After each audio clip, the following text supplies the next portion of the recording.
당분간 한파는 계속돼 내일 한낮에도 기온이 영하권에 머물겠고 주말에는 서울의 아침 기온이 영하 13도까지 떨어져 추위가 심해지겠습니다. KBS 제1라디오 5시 뉴스를 마칩니다. 이상협이었습니다. KBS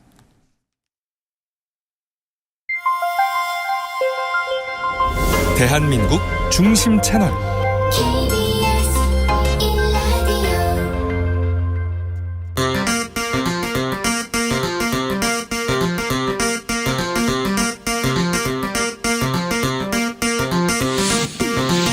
주진우 라이브.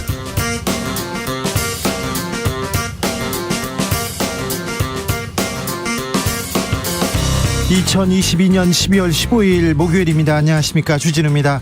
내년도 예산안 협상 시한 오늘까지인데요, 여야가 벼랑 끝에서 대치를 이어가고 있습니다. 더불어민주당이 김진표 국회의장이 제시한 중지안을 수용하겠다고 밝혔는데요, 내년도 예산안 협상 극적 타결 이룰 수 있을까요? 국민의힘 입장 조은희 원내 부대표에게 들어봅니다.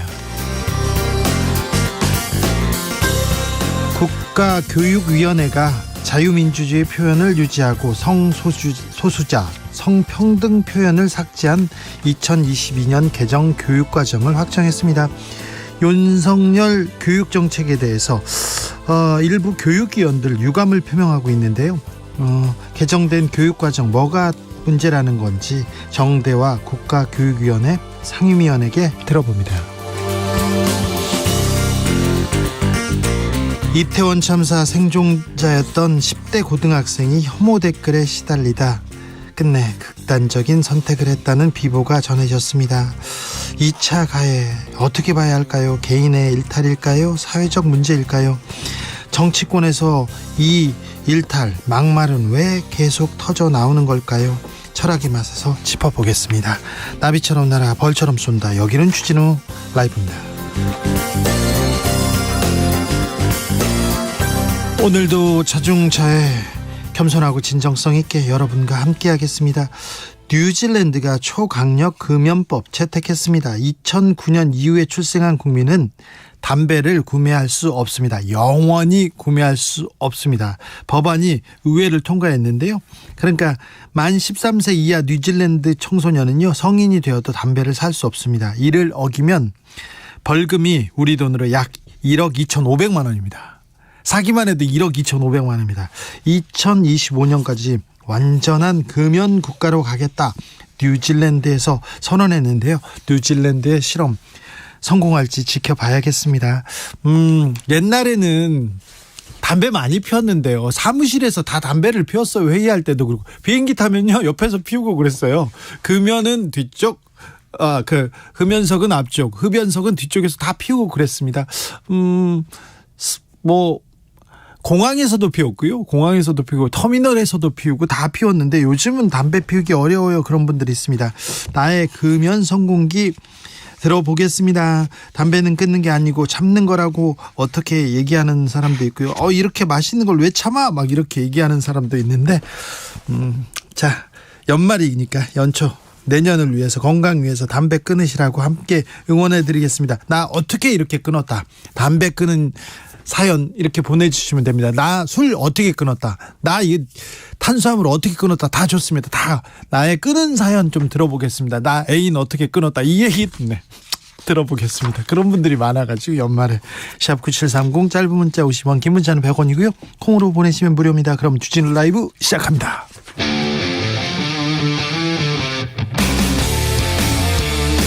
탐사보도 외길 인생 20년, 주 기자가 제일 싫어하는 것은?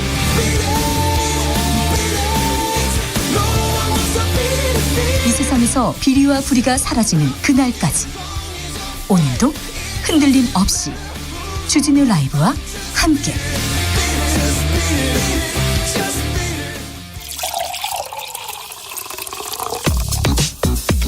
진짜 중요한 뉴스만 쭉 뽑아냈습니다. 주스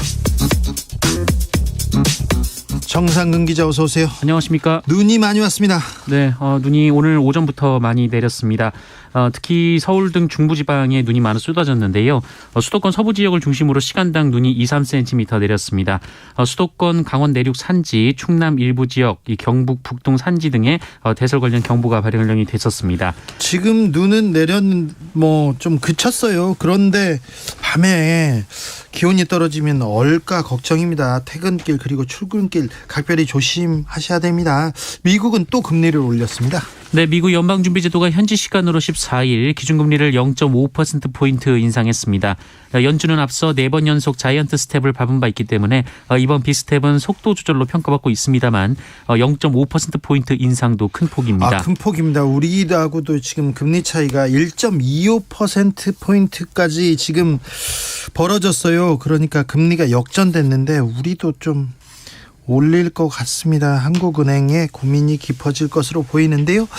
오늘 예산안 처리 기한입니다. 어떻게 됐습니까? 네, 여야는 일단 협상을 이어갔는데요. 다만 오전 중에 협상이 타결되지 않아서 오늘 중으로 내년도 예산안 처리는 사실상 어려워진 상황입니다. 어렵다고 합니다. 다만 김진표 의장이 최대 쟁점인 법인세 최고세율을 1%포인트만 내리는 중재안을 제시했는데요. 이에 대해 이재명 민주당 대표는 긴급 기자회견을 통해 수용 의사를 밝혔고요. 네. 국민의힘은 아직 공식 입장을 밝히지 않았습니다. 지금 정부와 여당은 법인세를 지금 3% 내리는 방안을 추진하고 있죠. 오늘 윤석열 대통령 국정과제 점검회의 생중계하더라고요. 네, 이 자리에서 윤석열 대통령은 각종 민생 현안에 대한 입장을 밝혔는데요. 먼저 다주택자 규제에 대해서는 임대인에 대한 과세는 임차인에게 전가된다라면서 이 과세를 감경해 임차인들이 저가에 임차할 수 있는 여건을 만들겠다라고 말했습니다. 세금 계속 내린다 이 얘기합니다. 또 어떤 얘기 나왔습니까? 네, 최근 부동산 시장에서 이른바 빌라왕 사망 논란이 불거졌는데요. 이에 대해서는 세입자 합동 법률 지원 TF를 구성하겠다라는 입장을 밝혔습니다. 그리고요. 건강보험에 대해서는 도덕적 해이가 선량한 보험가입자에게 피해를 준다라고 했고요. 또 여성이 불안해하지 않는 환경을 빠르게 만들겠다라고도 했습니다. 네. 장관들 총리 다 나와 있던데요. 네, 그리고 이제 마약 관련 얘기가 나왔는데요. 윤석열 대통령은 마약 범죄에 대해 이 10년 전에는 마약 청정국이었다면서 이 마약 값이 떨어진다는 것은 국가가 단속을 안 했다는 얘기라고 말했습니다. 그리고 본인의 검사 시절에 이 엄청나게 마약을 단속했다라고 얘기를 했는데 그러면서 어느 때부터 검찰은 손을 놓고 경찰만 업무를 부담하다 보니 정보나 수사 협업 등 이 효율이 많이 떨어진 거 아닌가라고 주장했습니다. 이에 한동훈 법무부 장관은 전쟁하듯 막으면 마약을 막을 수 있다라고도 했습니다. 검찰은 손을 놓고 경찰이 하기 때문에 효율이 떨어졌다 이렇게 얘기하는데 대통령이 검찰총장이 아닌데 경찰의 수장이기도 한데 왜 또 이런 얘기는 여러 생각을 하게 합니다. 또 다른 얘기도 나왔습니까? 네, 여러 가지 이야기들이 나왔는데요. 네. 다른 장관들 총리는 어떤 얘기했습니까? 네. 다른 총리들은 어떤 얘기를 말씀하실지 모르겠습니다. 알겠습니다. 네. 윤석열 대통령 국민의힘 전당대 룰에 대한 얘기를 했다는 보도가 나왔어요. 국민의힘 얘기를 대통령이 한다고요? 네, 윤석열 대통령이 차기 국민의힘 대표를 선출하는 전당대회에서 이 당원 투표 비중을 현행 70%에서 100%로 올리라는 취지의 언급을 했다고 경향신문이 오늘 보도했습니다. 윤핵관들의 얘기와 좀 궤를 같이 하는데요. 네, 얼마 전 이 정진석 비상대책위원장이 전당대회는 당원의 총의를 묻는 자리지 국민의 인기를 묻는 자리가 아니다라고 밝힌 바 있는데요. 이 배경에 윤석열 대통령의 의사가 반영됐다라는 것입니다. 앞서 윤석열 대통령은 이준석 전 대표 관련 논란이 불거졌을 당시 당무에 개입하지 않는다라고 밝힌 바 있습니다. 그러게요. 대장동의 주범 김만배 씨 극단적인 선택을 해서 중환자실에 입원했습니다. 네, 대장동 개발 비리 의혹 사건으로 재판을 받고 있는 화천대유 자산관리 대주주 김만배 씨가 어젯밤 9시 50분경 도로에 주차된 승용차 안에서 극단적 선택을 시도했습니다. 김만배 씨는 인근 대학병원으로 옮겨져서 치료를 받고 있으며 이 목 부위에 흉기 자상을 입었지만 생명에는 지장이 없는 것으로 전해졌습니다. 김만배 씨는 지난해 11월 구속 기소됐다가 구속 기한 만료로 지난달 24일 석방돼서 불구속으로 재판을 받아왔는데요. 그러나 측근인 이한성 화천대유 공동대표, 최우양 화천대유 이사 등 검찰에 체포되자 정신적으로 크게 압박받은 것으로 전해졌습니다. 네, 이태원 참사 생존자였던 고등학생 결국 안타까운 선택을 했다는 소식 전해드렸는데 고인의 유족이 입을 열었습니다. 네, 이태원 참사에서 살아남은 죄책감에 시달리다 극단적인 선택을 한 10대 남학생이 악성 댓글에 고통받은 것으로 전해졌습니다. 악성 댓글에요. 네, 유족의 MBC와의 인터뷰에서 관련돼서 얘기를 했는데요. 1회 15분에서 20분 정도의 진료를 5번 받았다라면서 이 심리 상담이 깊게 이뤄졌다면 고인의 마음을 알 수 있지 않았을까 싶다라고 말했고요. 또 집중적인 치료를 받지 못했던 게 후회된다라고 심경을 밝혔습니다. 특히 고인은 지난달 중순쯤 부모님께 연예인 보려고 놀러가서 다치고 죽은 거 아니냐라는 댓글을 보고 친구를 모욕한다는 생각에 견딜 수 없었다고 토로한 것으로 알려졌는데요. 고인의 유족은 비행을 하려고 한 게 아니라 자기만 살아남은 게 미안하다는 마음이 컸었다라면서 댓글을 보고 그냥 거기서 무너졌던 것 같다라고 말했습니다. 그런데 한덕수 국무총리가 이와 관련해서 기자들의 질문을 받았는데요. 이 가슴 아픈 일이라면서도 이 정부의 지원 부족 문제는 없었을 것이다라고 말했고요. 이 본인이 치료 생각이 강했다면 좋았을 것이다라는 말을 하기도 했습니다. 본인의 치료 의지가 강하지 않아서 죽었다는 건가요?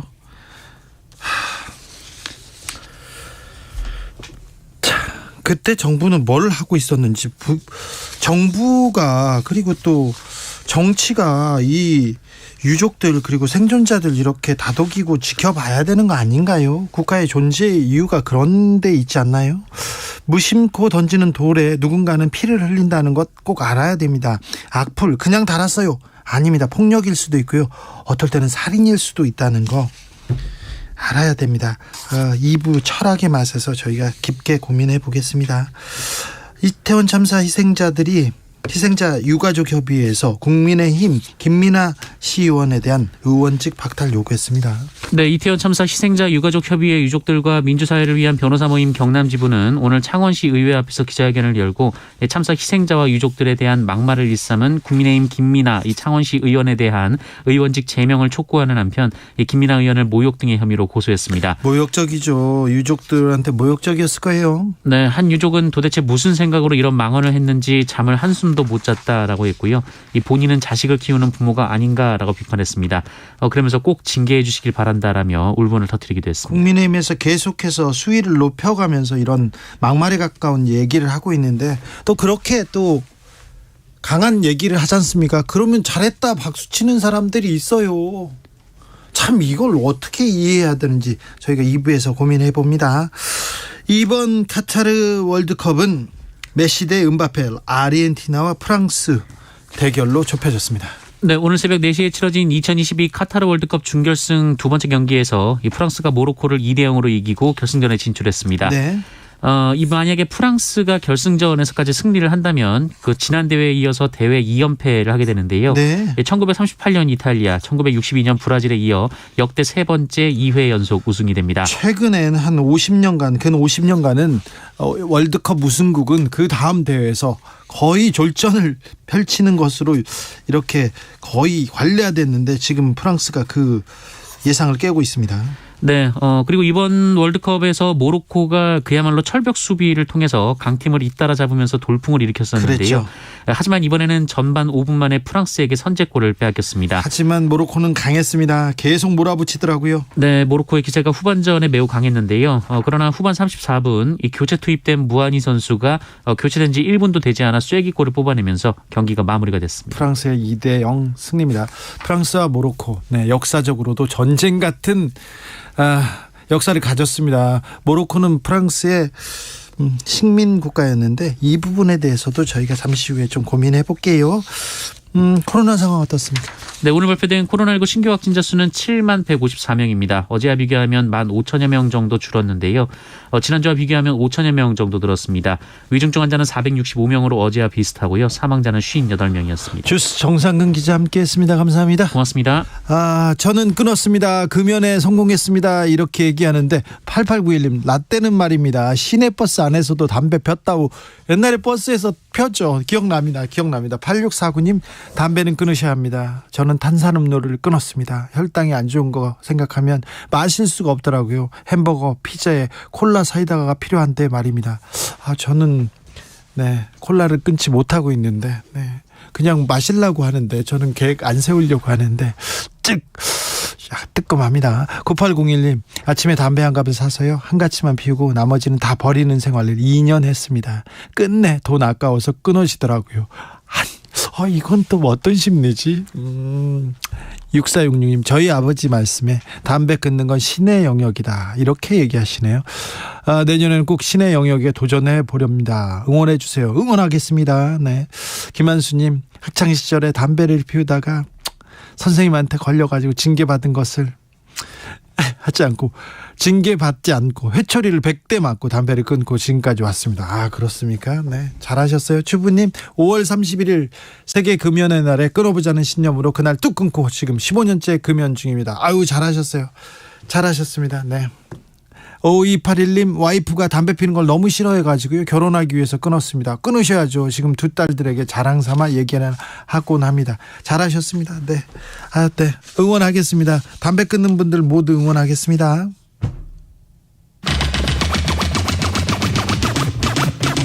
주진우 라이브.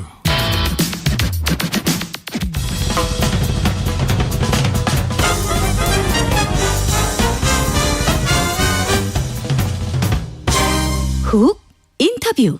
모두를 위한, 모두를 향한 모두의 궁금증 훅 인터뷰. 어제 국가교육위원회 회의가 열렸습니다.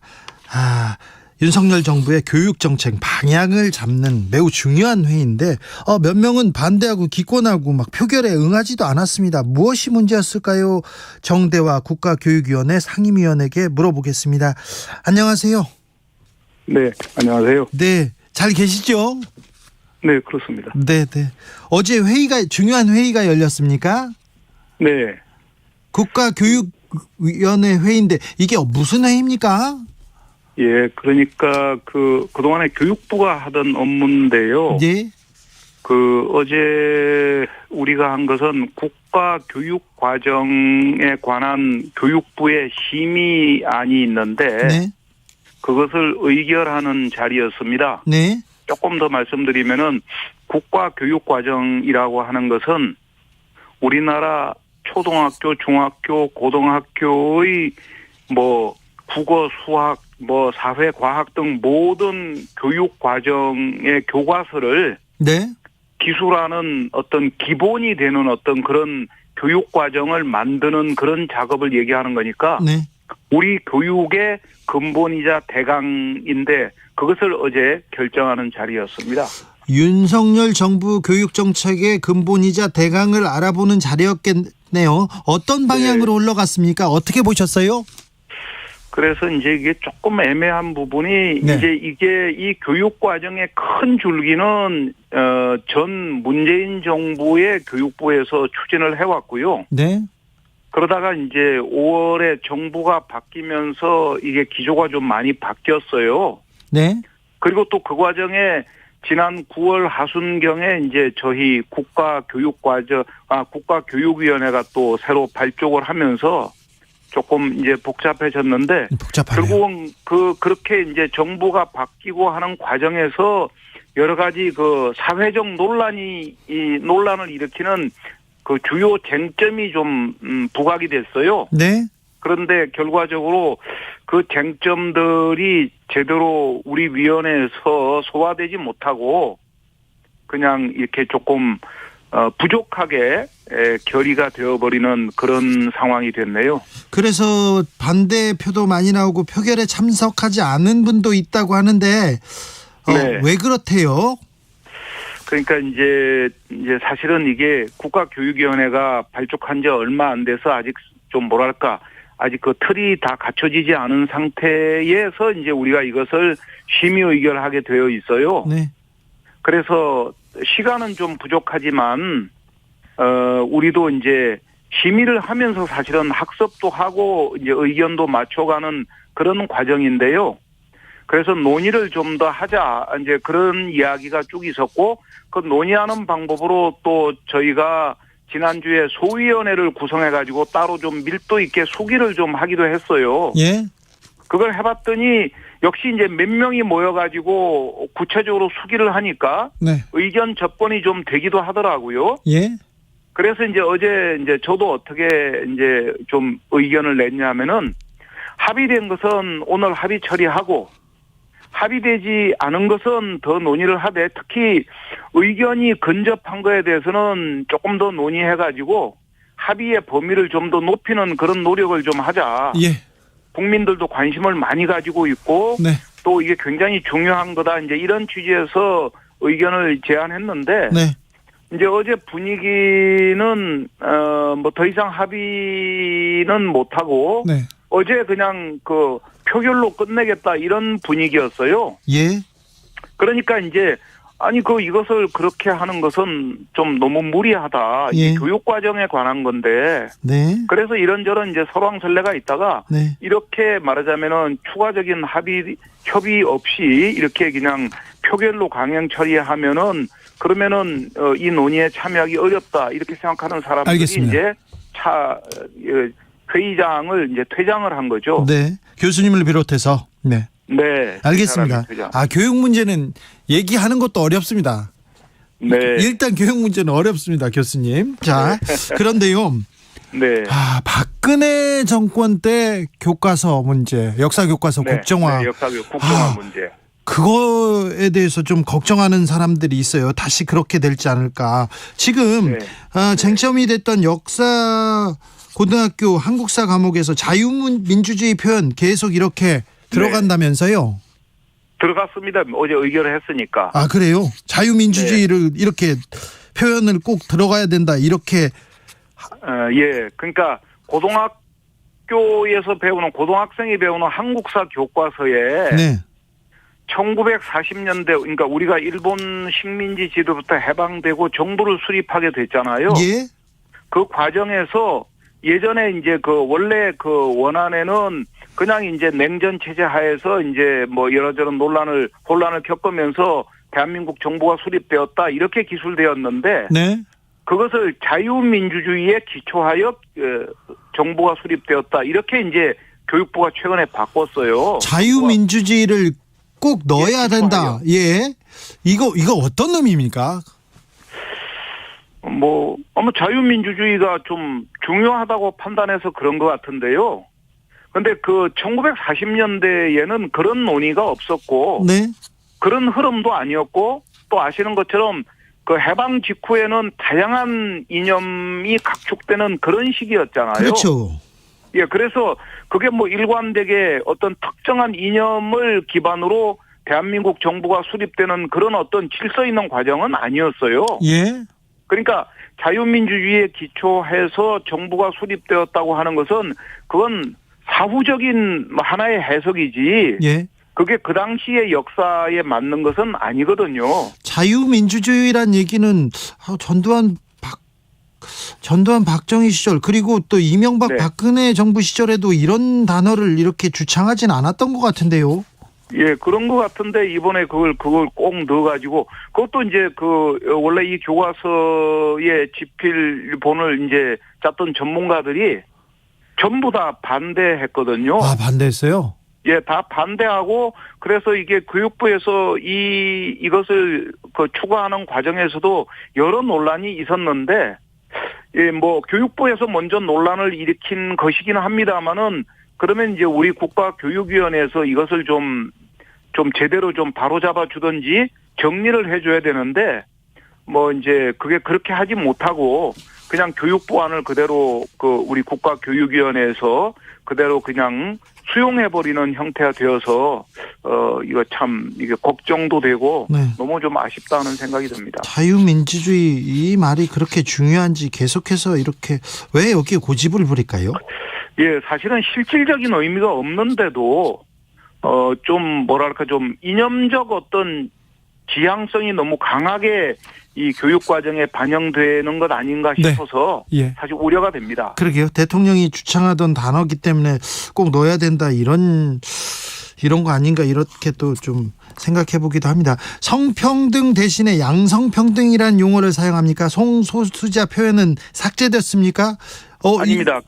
사실은 협의 과정에서 예. 성평등이 원래 있었는데 지금 현재는 없어졌어요. 네. 그래서 성평등은 그건 사회에서 가장 중요한 문제니까 네. 그걸 이제 우리가 추가하자고 기술하자고 했는데 수용이 안 되니까 양보를 해서 양성평등을 넣자고 해서 의견 접번이 이루어졌는데요. 완전히 의견 접근이 이루어지지 않은 상태에서 결국은 성평등이고 양성평등이고 다 못 들어갔습니다. 아, 그래요? 다 못 들어갔습니다. 사회적 소수자는 기술이 있는데 성소수자도 역시 빠져버렸고요. 예. 아, 이렇게 성소수자도 빠졌어요, 아예. 네, 또 사실은 최근에 이제 기후 위기가 굉장히 강조가 되잖아요. 네. 그래서 이제 기후 전환, 그러니까 생태 전환 교육을 체계적으로 강조할 필요가 있다 싶어서 이제 원래 이제 연구진의 안에 그게 들어가 있었고, 네. 생태 전환 교육이라고 하는 것은 우리 교육기본법에도 있는 용어인데요. 네. 또 그걸 좀 이렇게 많이 빼버렸어요. 네. 그래서 그러지 말고 정전환이라는 말이 마음에 안 들면은 생태 환경 교육으로 고치자 그래가지고 상당한 의견 접근이 이루어졌고, 그래서 조금만 더 논의를 하면은 그것도 합의가 가능했는데, 네. 그것도 더 이상 합의가 안 되다 보니까 그것도 그냥 또 빠져버리는 또 이런 형태가 되어버리네요. 노동자 대신 근로자라는 표현을 하기로 했습니까?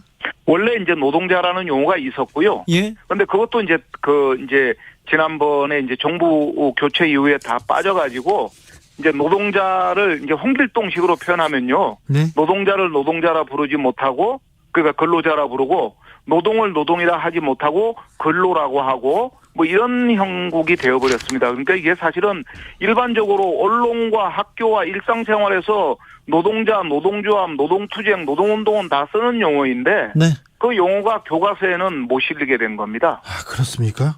노동자가 교과서에 실리지 못한다. 이걸 또 어떻게 봐야 될지.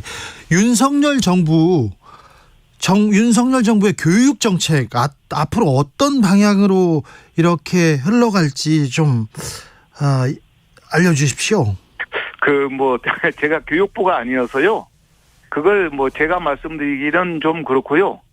다만 이제 이미 정부 출범한 이후에 디지털 100만 인재 양성이라든지, 네. 또는 대통령께서 교육부도 경제 부서다 이렇게 말씀하신 게 있잖아요. 네.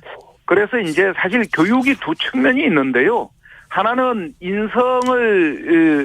인성과 교양과 민주 시민의 자질을 함양하는 그런 측면이 있고요. 예.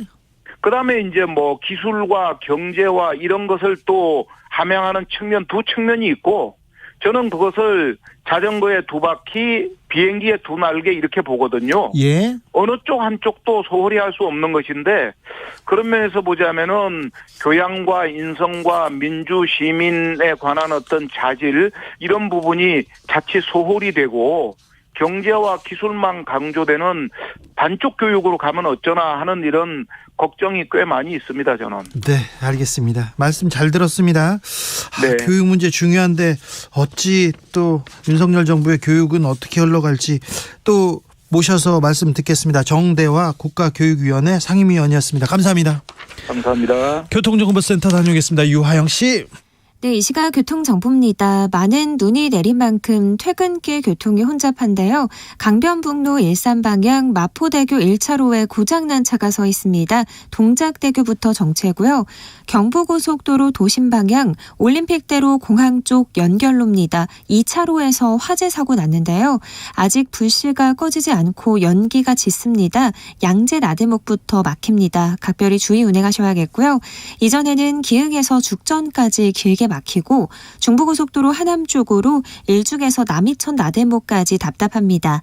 서해안고속도로 서울 방향 서평택 분기점에서 팔탄 분기점까지 정체고 이후로 비봉과 일직 분기점을 시작으로 짧게 주춤합니다. KBS 교통정보센터였습니다.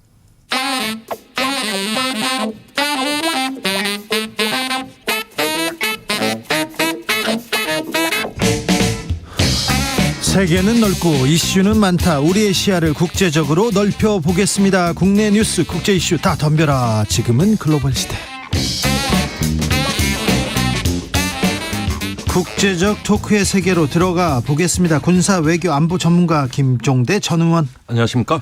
세계적인 평론 스케일 임상훈 인문결 연구소장 어서 오세요. 안녕하십니까? 네. 민주주의의 근간을 훼손한 김종대 전 의원. 왜 안 잡혀가시고 지금도 계세요? 그 이유를 모르겠어요. 모르겠어요. 벌써 2주가 지나고. 아니 근간을 해서 빨리 잡아가야 되는데. 글쎄 저 같은 반국가 사범이 앉아 있으면 되겠습니까? 네. 근데 얼굴은 또 편안하시네요. 아니 글쎄 저도 그 이유를 모르겠어요. 그래요? 네. 참 귀신이 고칼 노릇이네 진짜. 아니 이유를 모르겠는데. 예. 자 그래서요. 예. 뭐 상황을 들을 거 아닙니까? 그래서 어떻게 돼가고 있습니까? 잡으러 안 왔습니까? 안 왔습니다. 뭐 예, 조사하겠다고도 안 했습니까? 없습니다. 대통령실에서 이렇게 직접 고발을 했는데요. 예, 없어요. 없어요? 예, 그래서 그냥 편안한 일상을 영위하고 있죠. 그래요? 예, 아니 물론 준비는 다 해놨죠. 네네. 예. 연말 전에 잡아가야 좀 드라마틱한데. 왜 자꾸 잡아가라고 선동하십니까? 민주주의 근간을 흔드시네. 아니 흔드신 분이니까. 예. 네. 그래서요. 예. 그래서 그 한남동 공관에 대해서는 예. 어떻게 된 겁니까? 그러니까. 아니 다 얘기했지 않습니까? 네. 저는 거짓말은 한 적이 없고. 예. 정확히 들었고. 증거와 그래서, 증인이 있고. 아니 그래서 그렇게 준비를 하고 반격 작전을 준비하고 있는 것이죠. 네. 예. 한남동은 용의 머리에 해당되기 때문에 네. 중요한 지역입니다. 아무튼 육군 참모총장 공관과 서울 사무소에 천공 스승이 다녀갔다는 증언을 들었다 이렇게 얘기하셨죠. 네. 네. 들어갔습니까? 그리고 김용현 그러니까 대통령 경호처장이 천공을 대동해서 육참 공관을 미리 둘러봤고 그 다른 외교부 장관 공관도 둘러봤다는 얘기죠. 외교부 장관은 한겨레 신문 보도였죠. 일찍 네. 나왔었습니다. 그래서 저는 거기에 대한 언급을 안 했고 네. 왜 그 뒤로 이미 정해진 육군 참모총장 공간이 외교부 장관 공간으로 갑자기 바뀌었죠. 바뀌었냐. 네. 그러니까 그 인과관계가 아직까지 밝혀져 있지가 않은데 네. 근데 이제 정권의 비선 라인이 그 네. 둘러본 것이 모종의 관계가 있는 것인가 네. 이런 의혹 제기를 한 거죠. 예. 다녀갔으면 그것 때문에 바뀐 것이냐. 네. 이렇게 이야기를 한 거고 확인 안 된 건 안 된 거대로 얘기를 했어요. 네. 천공 쪽은 입장 안 밝힌다. 알겠습니다. 네. 김 처장이 천공이라는 사람을 만난 적이 단 한 번도 없다. 전혀 모른다. 이렇게 반응을 보였는데 네. 김 처장과 천공이 만났거나 아는 사이라면 예, 그래서 저는 휴대폰 포렌식도 하고 네. CCTV 기록도 까고 네. 출입증 대장도 보고 다 뭐 주장만 하면 뭐 합니까? 네. 증거로서 그 진실을 가리자는 입장이죠. 저는. 알겠습니다. 네. 네. 표정은 밝습니다. 아니 그럼 어떡합니까? 알겠어요. 어제 아니죠. 오늘이죠. 오늘 새벽에 모로코와 프랑스의 카타르 월드컵 준결승전이 있었습니다. 모로코와 프랑스 역사가 축구로 충돌한 그런 새벽이었습니다. 소장님. 네. 축구를 어떻게 하다 보니까 봤어요, 제가. 네. 저도 봤어요. 예. 그 시간에 안 자고 네. 봤는데 정말 잘하더만요. 네. 두 나라 정말 너무 잘하고. 프랑스는 원래 잘했지만 모로코가 이렇게 잘할지 이렇게 그렇죠. 강할지는 네. 그래서 저는 그 게임을 보면서 축구가 이제 평준화 점점 되어가나 네. 그런 생각이 들었고. 그런 것도 있습니다. 예, 네, 다만 근데 모로코가 지난 그 전에 벨기에를 이기고 뭐 이렇게 할 때도 그랬지만 그 프랑스하고 밀접한 역사적인 관계가 있지 않습니까? 그렇죠. 이중 국적 선수들도 많아요. 많고, 예. 그리고 이제 프랑스가 과거에 이제 식민지를 겨냥했던 그런 나라인데 그러다 보니까 이제 프랑스에 모로코 국민들이 많아요. 네. 그리고 이제 모로코 출신 프랑스 국민들도 많고 한데 이 경기가 끝난 뒤에 어떤 크고 작은 어떤 소요들이 많이 있었는데 네. 최근에 어제 그 경기를 본 뒤에 누군가 그런 얘기를 하더라고요. 시민 의식이 좀 그 성숙이 된다는 것 이런 것이 무엇인지가 그런 데서 나온다는 건데 예를 들어서 그런 얘기를 하더라고요. 그 일본이 우리나라를 침략하고 아시아를 침략하고 그 못된 짓을 많이 했는데 직접적인 그런 관련이 되지 않은 나라들에서는 왜 일본에서 이렇게 호의적인 평가를 하는가 그런 데에 있어서 이제 그런 시민의식 이야기를 하던데 그러니까는 그런 피해 의식, 그러니까 그런 것들 역사들을 다 가지고 있는 건 좋은데 왜 이겨도 부시고 져도 부시고 왜 이렇게 그렇게 부시는지 모르겠어요. 외국에서는요 예. 축구 경기가 있지 않습니까? 그러면 일단 사람들이 모이잖아요. 네. 모이면 바깥에 이렇게 나갑니다. 그러면요 상점을 부수고요 뭘 약탈합니다. 샹젤리제에서 주로 이렇게 모로코 축구샵이 있지 않습니까? 그러면요 일단 모여가지고 일단 돌을 던져요. 그러니까 우리나라의 촛불 집회가 전 세계 언론에서는 굉장히 의아한 장면이죠. 사람들이 저렇게 100만 명이 모였는데 아니 약탈이 없다고 사고도 없다고 유리창 한 장 안 깨졌어요. 그렇잖아요. 네, 일단 모이면 이렇게 불 지르고 돌 던집니다. 예. 그런데 저는 또 이런 측면을 봅니다. 이 작은 축구공의 위력은 정말 대단하구나. 역사적으로 보면 축구 때문에 전쟁이 일어난 사례도 있고 그렇죠. 그 반대로 전쟁을 막은 사례도 있거든요. 네. 사람 살리고 죽이는 이 작은 축구공의 위력은 도대체 얼마나 대단한가. 이번에 특히 프랑스와 모로코는 단순하게 순수한 마음으로 보는 축구 경기가 아니라 그렇죠. 온갖 역사와 문화의 아이콘이 등장한 전쟁이죠. 예, 말 그대로 그 후유증도 아주 극렬하게 일어나는 이런 어떤 모든 국가와 국민의 어떤 역사가 담겨 있는 순간이었고 그런 만큼 이 공이 펼치는 또 하나의 역사적 무대 이 공의 위력은 정말로 대단하다. 네.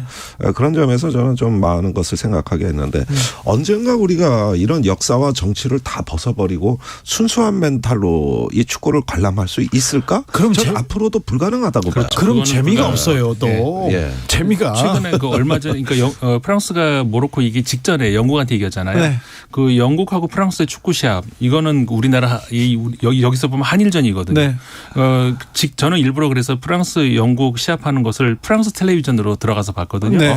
그런데 그 직전에 하는 그 시합 직전에 그 뉴스에서 그 거의 우리 한일전 수준이죠. 그렇죠. 역사적인 것까지 들먹이면서 나폴레옹이 어디서 영국한테 졌고 워터로에서 지고 트라팔가 지고 이런 등등 이야기들을 쭉 언급을 하면서 예. 이 영국과 프랑스의 이 축구 시합이 무슨 의미인지를 네. 얘기를 예. 그런 프로그램이 축구 시합 전에 한 서너 시간 합니다. 옛날에 96년도 유로 96 이렇게 영국과 독일의 경기가 있었습니다. 독일한테 영국이 졌죠. 잉글랜드가 졌는데 제가 가던 그 독일 식당 소세지 집이 그 앞에 있는 차가 불타고 있더라고요. 그러니까 불은 태우지 말고 네. 그렇게 재밌잖아요. 이렇게 축구는 그러면서 축구일 뿐. 네. 축구로 즐기고 그러면서 또 열정을 더 쏟고 그런 자체로는 재밌고 그러는 거죠. 근데 왜 불을 태우고 부시고 아니, 그러니까 그런데 불 지르고 이렇게 나타납니다. 격렬한 축구에서의 충돌이 어쩌면 진짜 전쟁을 막는 효과도 그렇죠. 상당히 있습니다. 그게 스포츠 이제 대리 전쟁을 해버리는 거거든요. 그렇죠. 해소해버리는 것이죠. 그런 만큼 또 이제 어떤 객관적으로 자기 자신과 역사를 돌아보고 이것이 이제 해소되는 네. 그런 어떤 순기능이 탁월하다고 저는 봐요. 그렇죠. 알겠습니다. 스포츠의 기능이죠. 스포츠는 스포츠일 뿐 일본한테는 그래도 이겨야 됩니다. 네. 자. 유럽은요. 그런데 지금 축구에 지금 정신이 팔려 있는데 네. 난방비 에너지 전쟁 상태라면서요. 손 호호 불어가면서 네. 축구를 보고 있거든요. 프랑스에서는 학교에서 난방도 지금 못 켠답니다. 네. 워낙에 이제 유럽 사람들이 우리나라 사람들보다 좀 더 춥게 살아요. 예, 선선하게 겨울에도 좀 살긴 하죠. 그런데 이제 올겨울 예고가 돼 있었기 때문에 사실상 지금 특히 이제 서유럽 같은 경우에 비상 상황인데 지금까지는 우리가 얼음판 위를 걷는다라고 비유를 한다면은 살얼음 위는 걷고 있어요. 아직 빠지지는 얼음은 안 깨졌습니다. 근데 살얼음 위는 걷고 있다 이렇게 얘기할 수 있고 유럽 대부분 국가들이 25% 정도 절감을 하고 있어요. 지금 난방 덜 떼고 불도 덜 켜고 영국 같은 경우도 19% 정도를 절감하고 있다고 하더라고요. 근데 영국 같은 경우에는 전력 공급을 프랑스에서도 이렇게 많이 받거든요. 네. 그러니까 유럽이 만약에 유럽 대륙이 심각해진다 그러면 영국도 굉장히 심각해지는 거. 영국 같은 경우에 지금 특히 그 에너지 절감 차원에서 그 철도, 비행기 이런 결항들이 이제 점점 늘어나고 있는데 아직까지는 다행히 그리 추운 날씨는 없었는데 이제 추워진다는 거죠. 네. 그렇기 때문에 아까 제가 살얼음 말씀드렸습니다만 아직까지는 깨지지 않았는데 이게 내년 이제 1월 되고 추워지면 어떻게 될지 그거는 조금 조심스럽게 더 봐야 될 것 같아요.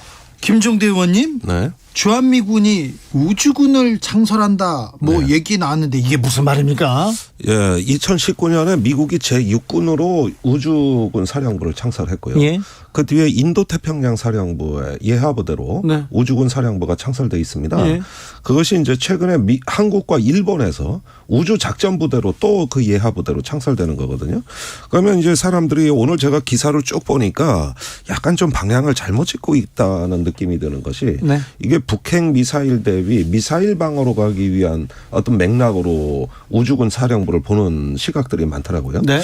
근데 아직은 아닙니다. 그런 차원보다는 이번에 우주군 사령부의 주요한 미션은 그 SDA라고 하는 건데 그 스페이스 도메인 어웨어니스, 그러니까 우주 상황인식 정보체계 구축입니다. 이거는 우주의 모든 유성, 쓰레기, 위성, 그다음에 우주 발사체를 다 감시하는 글로벌 네트워크 구성 차원이라고 볼 수가 있는 거예요. 네. 반면에 미사일 방어는 미 육군이나 공군이 주로 지상에서 하는 임무입니다. 우주의 지원을 받아가지고. 근데 우주군의 정체성은 우주 자체가 전쟁터지 우주는 더 이상 지상 작전을 지원하는 부서가 아니다.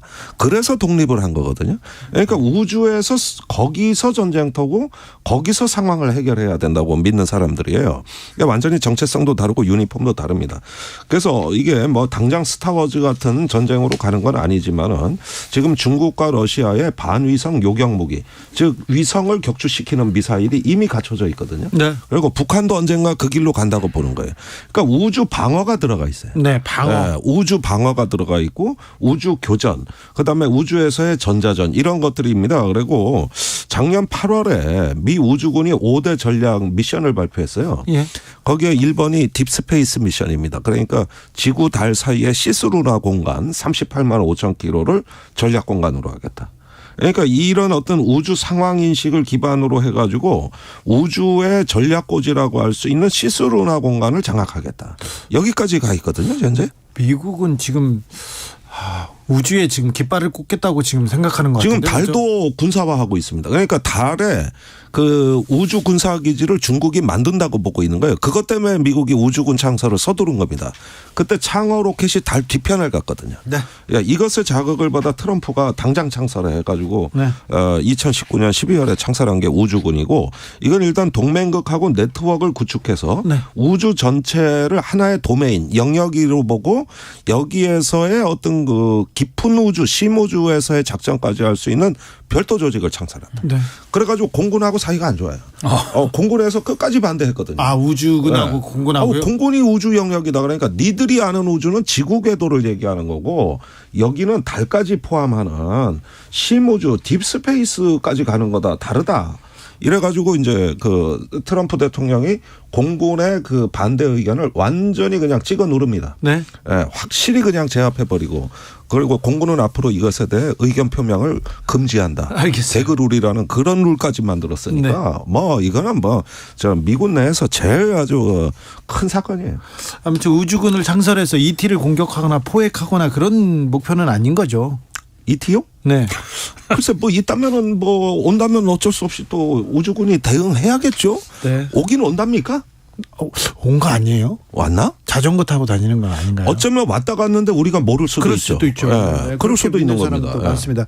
조성빈님께서 축구로 시작해서 역사 외교로 드리블 하다가 티키타카하는 김종대 의원님, 임상훈 소장님 논평 개인기 명불허전입니다. 이렇게 얘기합니다. 메시 같지 않습니까? 드리블 잘하죠, 제가. 드리블은 잘하는데 아직 골을 못 넣고 있어요. 예. 네. 자, 전공승과 관련돼서 또 천공. 저 어떻게 김종대 의원님 어떻게 골을 마감하는지 지켜보겠습니다. 근데요, 중국이 걱정입니다. 중국이 방역 완화하는 것 같은데 네. 중국인들도 사실은 중국 백신 못 믿겠다 이렇게, 그래서 백신 맞으러 마카오 간다 이런 얘기도 나오는데. 예, 메신저 RNA 백신, 그러니까 이제 이것은 독일에서 1990년에 최초로 시작이 됐고 이번에 팬데믹 때 네. 세계 최초로 미국에서 그 메신저 RNA로 RNA 백신을 개발했는데 이건 의료계에 정말 기념비적인 혁명입니다. 네. 과거에 메신저 RNA 백신을 한다 그러면 다 웃고 비주류 취급하고 아예 학술 논문지에서 논문도 안 실어줬어요. 아, 그래요? 그랬던 이 백신이 나온 거라고요. 예. 근데 이것이 대체로 보면은 중국에서 지금 그 내놓은 시노팩이나 시노팜 그 백신이 노인들의 경우에 이제 그 백신 효과가 대략 60%인데 지금 mRNA 백신이 약 80%가 넘는 이런 어떤 효능을 보이고 있고 또 사망률에 이르는 효과도 현저하게 낮추고 있습니다. 그런 면에서 이 백신 전쟁에 승리한 서구가 일단 마카오 쪽에서 RNA 백신을 쓴다 그러니까 일단은 중국 관광객이 그리로 가는 거예요. 아, 그래요? 그래서 보니까 대학에 한 대학병원에서 접종을 받고 있더라고요. 네. 그러니까 의료 관광이죠, 일종의. 네. 이런 현상까지도 나오고 있고 또 이런 물 백신이라고 이제 비하되고 있는 중국 백신에 대한 어떤 저평가와 더불어 가지고 중국에서 실제로 방역을 완화한 이후 지금 환자가 뚜렷한 증가 추세로 돌아왔습니다. 화장장에 길게 줄을 늘어섰더라고요. 그리고 뭐 시신 안치실이 부족하다고 얘기 나오는데 중국이 불안해지면 전 세계 경제에 미치는 영향 큰데요. 그렇죠. 사실 중국이 지금까지는 거의 전 국민이 다 PCR 검사를 정기적으로 해왔었거든요. 그리고 이제 경증 환자들도 완전히 이제 우리 지금까지 뉴스에 많이 나온 것처럼 아파트를 바깥에서 자물쇠로 잠궈버리는 이렇게 하다가 봉쇄도 풀었고 그다음에 아까 말씀드린 PCR 검사도 풀었고 네. 경증 그리고 이제 무증상 이 확진자의 경우에는 그냥 자택에서 그냥 혼자 알아서 격리하도록 이렇게 돼 있고 근데 이게 갑자기 바뀐 것이 그러니까는 뭐라고 할까요? 연착륙을 해야 되는데 그거 실패했다. 거의 추락 수준으로 갑자기 가다 툭 떨어지는 그런 상황으로 갑자기 변화가 됐거든요. 그렇게 되면서 이제 국민들의 심리적인 불안감 같은 것들도 굉장히 커지는 것이고 그러니까는 백신도 못 믿겠는데 이제 외국으로 그것도 있는 사람들이 할 수 있는 일이죠. 심리적인 불안감들이 굉장히 커지고 있는 그런 상태에서 이 확진자 규모도 갑자기 지금 확 늘어나고 있는 그런 상태거든요. 그렇기 때문에 이제 여러 가지 차원에서 지금 중국이 혼란스러운 그런 상황으로 들어가고 있는 건 분명히 맞아요. 전 세계 골칫덩어리로 지금 중국의 불안한 지금 방역 상황이 골칫거리로 지금 계속 부상하고 있습니다. 우리한테는 큰 영향을 미치는데 한국 감기약 지금 품귀 현상이 중국에서 벌어지고 있다는데 이게 좀 제가 어제 중국 교포를 만났어요. 네. 얼마 전에 들어오셨는데 제발 해열제 감기약 좀 왕창 사서 갖고 오라는 부탁을 많이 받고 있더라고요. 그래요? 지금? 예. 그래가지고 이게 어느 정도까지 사서 가져갈 수 있을지. 감기약까지 그럼 동나는 거 아닌지 모르겠네요. 그래서 지금 제약회사 주가가 지금 들썩이고 있다고 합니다. 자, 시간이 많지 않은데 우리가 지금 치러야 할 게임이 많습니다. 미국 공화당에서는 대권 경쟁에서 디센티스 지금 계속 부상하고 있습니다. 네. 트럼프를 제치더니 이번에는 바이든도 제치고 있다는 그런 보도 나옵니다. 바이든까지 제친다는 여론조사가 나왔죠. 네. 그러니까 지금 트럼프 전 대통령, 바이든 현 대통령 모두 공화당 내부에서도 민주당 내부에서도 인기가 별로 안 좋아요. 그러니까 뭐냐면 본선의 경쟁력을 지금 무서워하고 있는 거거든요.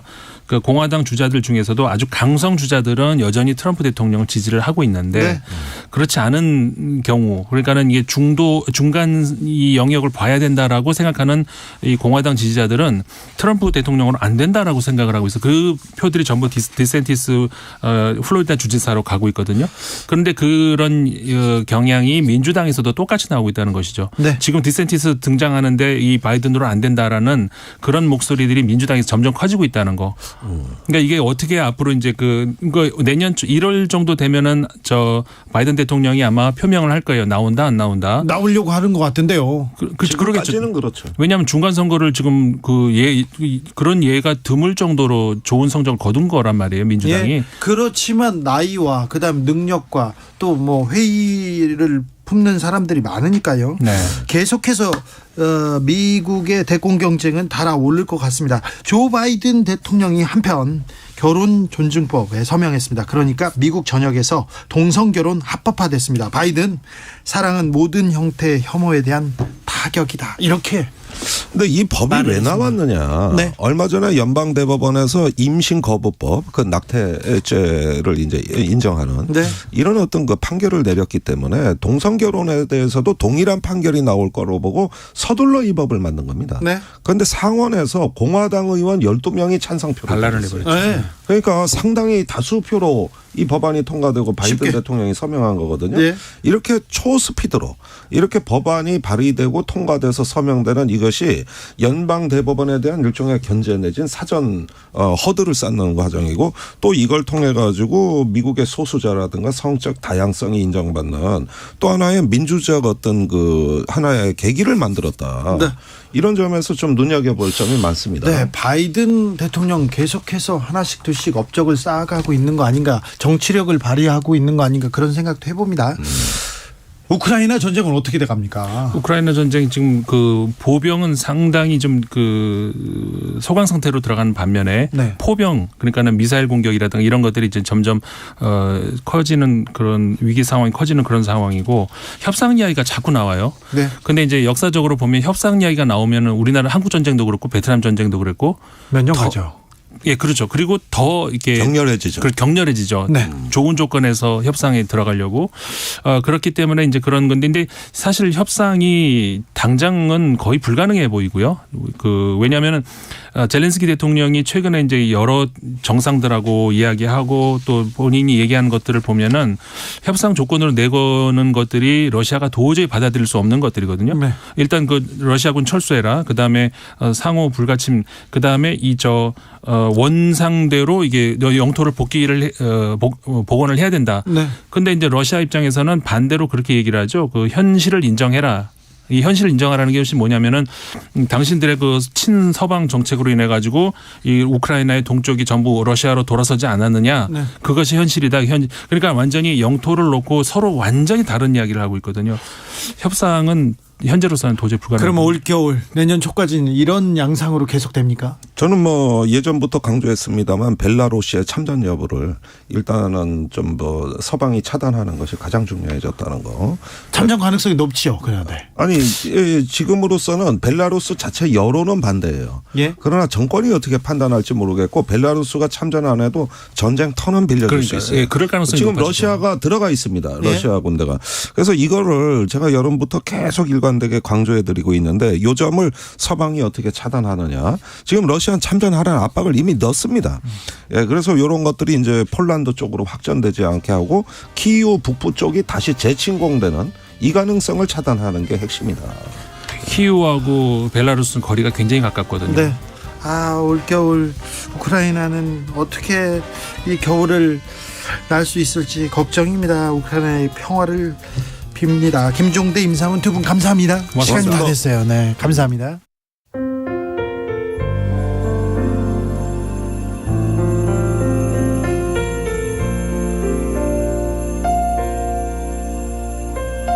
KBS 라디오 연중기획 희망충전 대한민국 512번째 이야기. 안녕하세요. 아나운서 이현주입니다. 고등학교 2학년 가인이는 1년 전 유일한 가족인 엄마를 급성 간질환으로 떠나보냈습니다. 가족도 없이 혼자서 어떻게 살아야 할지 막막했는데요. 어느 날 13살 터울의 언니가 찾아와 가인이에게 손을 내밀었습니다. 아빠가 다른 언니의 존재를 어렴풋이 알고는 있었지만 지금처럼 함께 살게 될 줄은 몰랐던 가인이. 볕이 잘 들지 않고 비가 오면 물이 새는 반지하에 살고 있지만 가족이 있어서 행복합니다. 온종일 콜센터에서 일하고 녹초가 돼 집에 오는 언니를 보면 미안한 마음이 앞서기도 하는데요. 언젠가는 언니에게 꼭 도움이 되는 사람이 되고 싶습니다. 가인이와 언니가 안정적인 환경에서 함께할 수 있도록 여러분이 격려를 보내주세요. 여러분의 따뜻한 손길이 희망의 빛이 됩니다. ARS 060-700-1580 060-700-1580 한 통화 3,000원으로 희망을 선물해주세요. KBS 라디오 연중기획 희망충전 대한민국은 초록우산 어린이재단, 인탑스 주식회사 그리고 청취자 여러분과 함께합니다. ARS 060-700-1580 한 통화 3,000원입니다.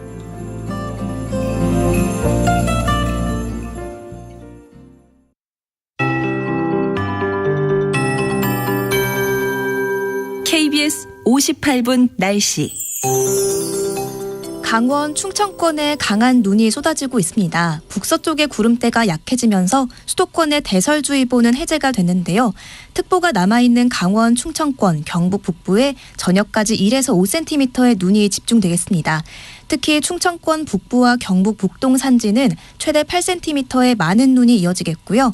경기 북부와 전라권, 경상 서부 내륙, 제주 산지에 1에서 3cm, 소강 상태를 보이는 서울 등 그 밖의 수도권엔 퇴근 시간대에 눈이 날리는 곳이 있겠습니다. 올겨울 가장 강력한 한파에 많은 눈까지 쏟아지면서 도로 곳곳이 빙판길로 얼어붙고 있습니다. 운전자와 보행자 모두 각별히 조심해서 이동하셔야겠고요. 강추위는 다음 주 초까지 이어지겠습니다. 중부와 경북에 한파특보가 내려진 가운데 내일 아침 기온 서울이 영하 11도, 대전 영하 8도, 전주 대구 영하 4도 안팎으로 오늘만큼 춥겠고요. 낮 기온은 서울이 영하 2도, 대전 0도, 광주 영상 2도, 부산 6도 안팎에 머물겠습니다. 일요일엔 서울의 아침 기온이 영하 13도 안팎으로 한파가 절정을 보이겠습니다. 한편 강원 동해안과 부산, 울산, 경남 동부는 대설특보 대신 건조주의보가 내려져 있습니다. 찬바람에 불씨가 크게 번지지 않도록 화재 예방에 유의하시기 바랍니다. 지금 서울의 기온 영하 1.3도입니다. 박다효입니다.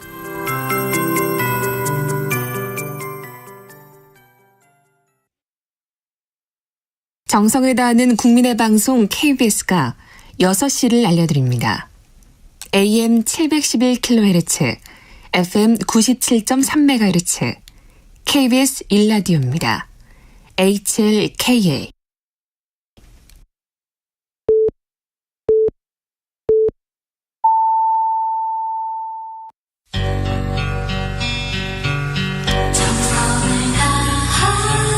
정성을 다하는 국민의 방송 KBS 주진우 라이브. 그냥 그렇다고요.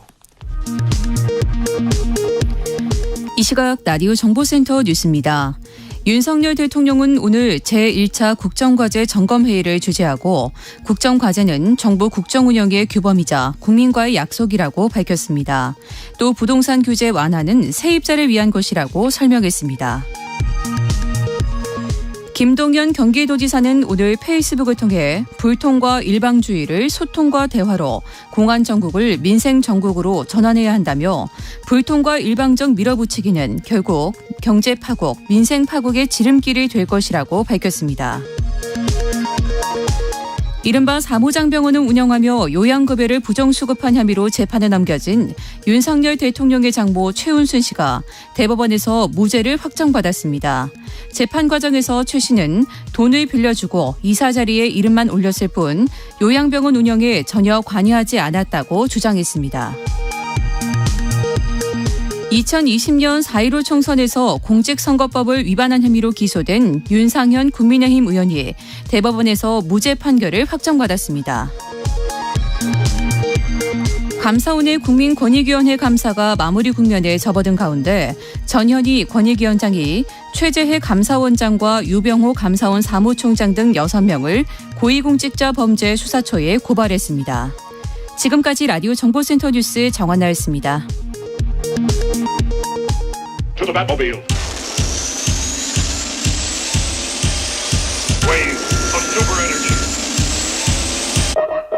주기자의 1분. 내게는 월드컵에 함께한 선수 중 가장 중요한 역할을 한 선수예요. 손흥민 선수의 찬사를 받은 이는 수원 삼성의 공격수 오현규 선수. 오현규는 월드컵 직전 대표팀에 호출됐습니다. 안와골절, 그러니까 손흥민의 부상을 고려한 파울로 벤투 감독의 결정이었습니다. 그런데 손흥민 선수의 빠른 회복으로 오현규는 월드컵 26명의 최종 엔트리에는 들지 못했습니다. 오현규는 유니폼을 받았지만 백넘버를 받지 못했습니다. 단체 사진을 찍는데 숫자가 없는 유니폼 계속 만지고 있더라고요. 참 많이 속상했을 겁니다. 저는 아무 등번호가 없는 선수였고요. 그 순간에는 제 감정 좀 속상했어요. 하지만 아쉬움은 없어요. 제가 경기에 나가려면 누군가는 다쳐야 하고 경기에 참여할 수 없다는 뜻이잖아요. 내 마음이 더 아팠을 거예요. 형들이 다치지 않고 대회를 잘 마무리했으면 좋겠다는 생각을 했습니다. 오연규는 대표팀 선수들과 동고동락하면서 훈련을 도왔습니다. 경기장에선 소리를 지르면서 응원했고요. 동료들의 볼을 주어 이렇게 건네주고 물을 건네기도 했습니다. 내가 공이라도 한 번 더 주워오면 형들이 슈팅을 한 번 더 할 수 있겠구나 싶었어요. 이렇게 얘기했습니다. 하지만 오 선수 카타르 생활이 즐겁지만 않았을 겁니다. 아쉬웠을 겁니다. 내가 소외감을 느낄 거로 생각했는지 형들이 먼저 다가와서 말도 걸어줬어요. 특히 조현우 형 특히 잘해줬는데 그 형 후보여서 본인도 힘드셨을 텐데 이 대회를 함께 즐기자고 했습니다. 오연규 선수는 포상금을 받지 못합니다. 그러자 26명의 대표 선수들이 돈을 모아서 챙겨줬다고 합니다. 마음 쓰는 것도 국가대표급이죠. 그랬더니 축구협회에서 포상금을 내놓았다고 합니다. 다행입니다. 오연규 선수는 다음 월드컵에는 꼭 등번호를 달고 나와야겠다 이렇게 다짐하고 있습니다. 오연규 선수를 응원합니다. 모든 후보 선수들을 응원합니다. 모든 시험에 실패한 사람들 응원합니다. 모든 취업준비생 응원합니다. 다음 무대는 당신들이 주인공입니다. 네. 지금까지 주기자의 1분이었습니다.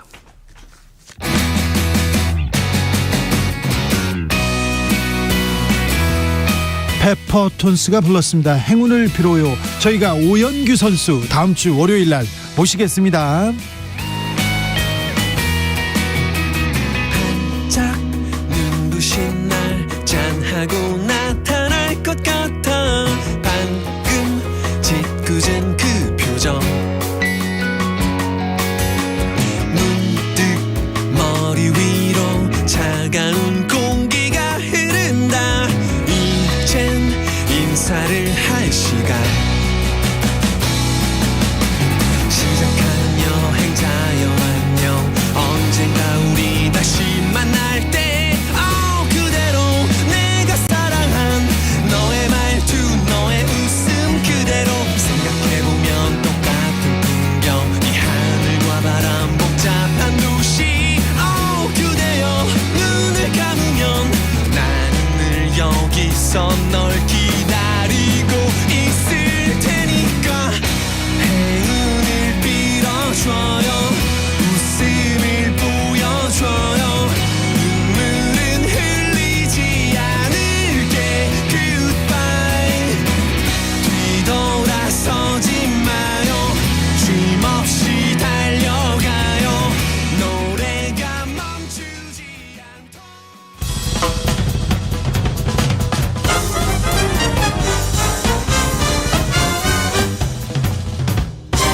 훅 인터뷰.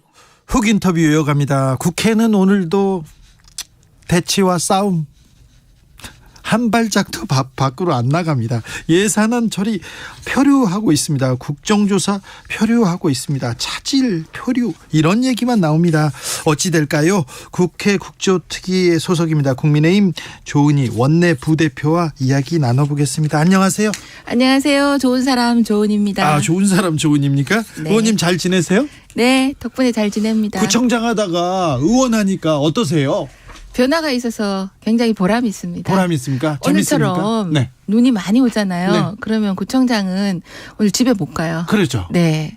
근데 지금은 방송에도 나오고 그러잖아요. 네. 그래서 좋아요. 네. 그리고 정치가 하루하루 달라가지고 네. 어떻게 하면 국민들 목소리를 잘 반영해서 하냐. 이런 과정이 저한테는 공부이기도 하고 또 마음의 자세를 또 다시 가다듬게 되는 훈련이기도 한 것 같습니다. 알겠습니다. 네. 모든 일을 또 긍정적으로 하시니까. 네. 용산구청장님도 좀 그러셨으면 좋았을 텐데. 네. 네. 네. 지나갈게요. 네. 예산안 처리는 오늘 어렵습니까? 제가 지금 5시 45분부터 의총이 열리고 있는데 갔다가 금방 나왔거든요. 네.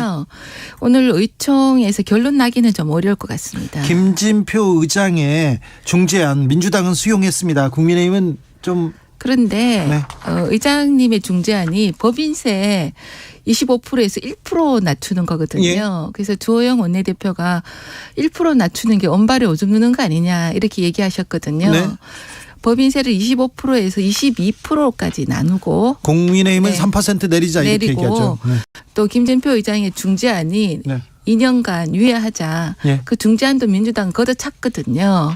근데 1% 낮추는 게 무슨 효과가 있을까? 외국인 투자 유치와 경제가 어려운데 네. 그런 거에 대해서 당내에서 부정적인 여론도 많습니다. 근데 예산안 이렇게 심사하는데 네.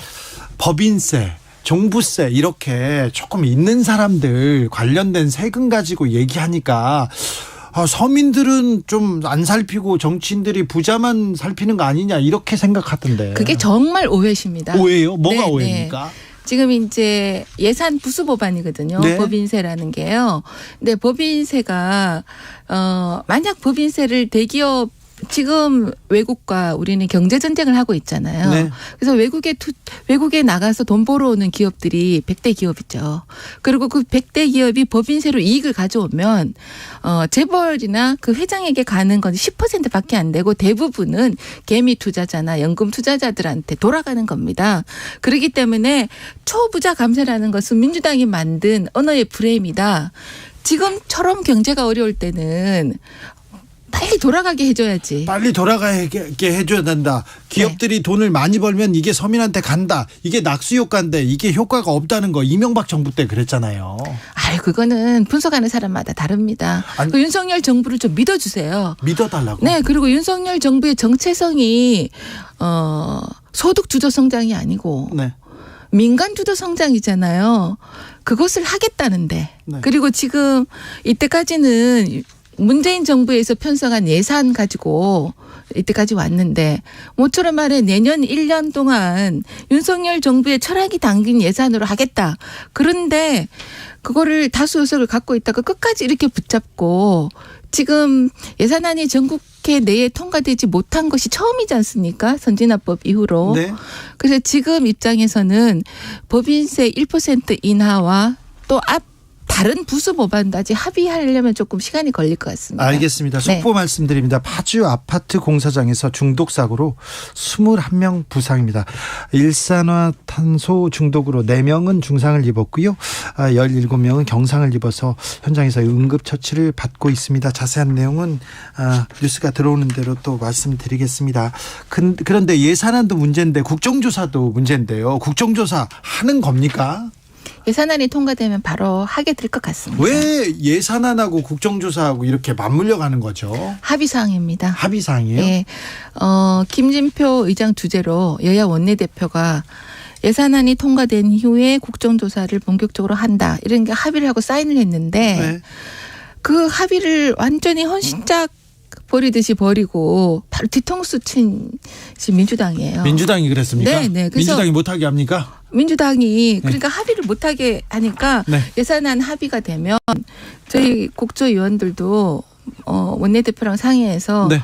유권자 중심의 유족 중심의 국정조사. 예. 지금은 이재명 대표 중심의 국정조사인 것 같다는 의심을 거둘 수가 없어요. 자, 그러면요. 예산안이 끝나면 네. 지금 국조특위위원인 의원님을 비롯해서 국민의힘 의원들 다 사퇴한다고 했는데 전원 사퇴한다고 했는데 그냥 들어와서 지금 국정조사를 치를 준비가 돼 있습니까? 제 개인적인 거지만 네. 저는 들어가는 게 맞다고 생각합니다. 그렇습니까? 네. 전원 사퇴한 이유는 뭐예요? 그런데 뒤통수를 맞았으니까. 어떤 뒤통수요? 아니 진상 규명을 하고 네. 책임 규명을 하고 네. 그다음에 재발 방지 대책을 하자 이렇게 합의를 하고 이상민 장관도 불러서 책임 규명을 하자 예. 이렇게 하고 그 다음 날 이상민 장관을 해임하겠다 그러고 세상에 어떻게 나라를 구하는 일도 아닌데 예산안을 통과시키면 나라를 구하는 일이에요. 네. 그리고 안보 문제가 걸려 있거나 그런데 이상민 장관 해임안을 공휴일에 통과시킵니까? 그래서 그건 굉장히 스텝이 꼬였다.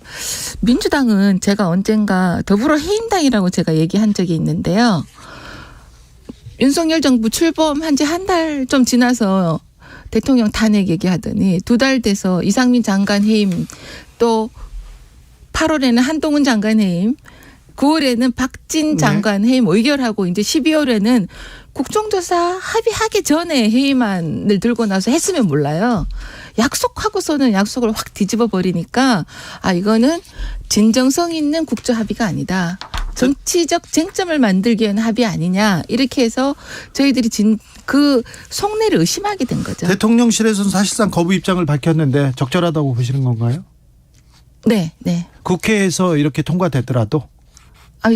지금 회의만이요. 네.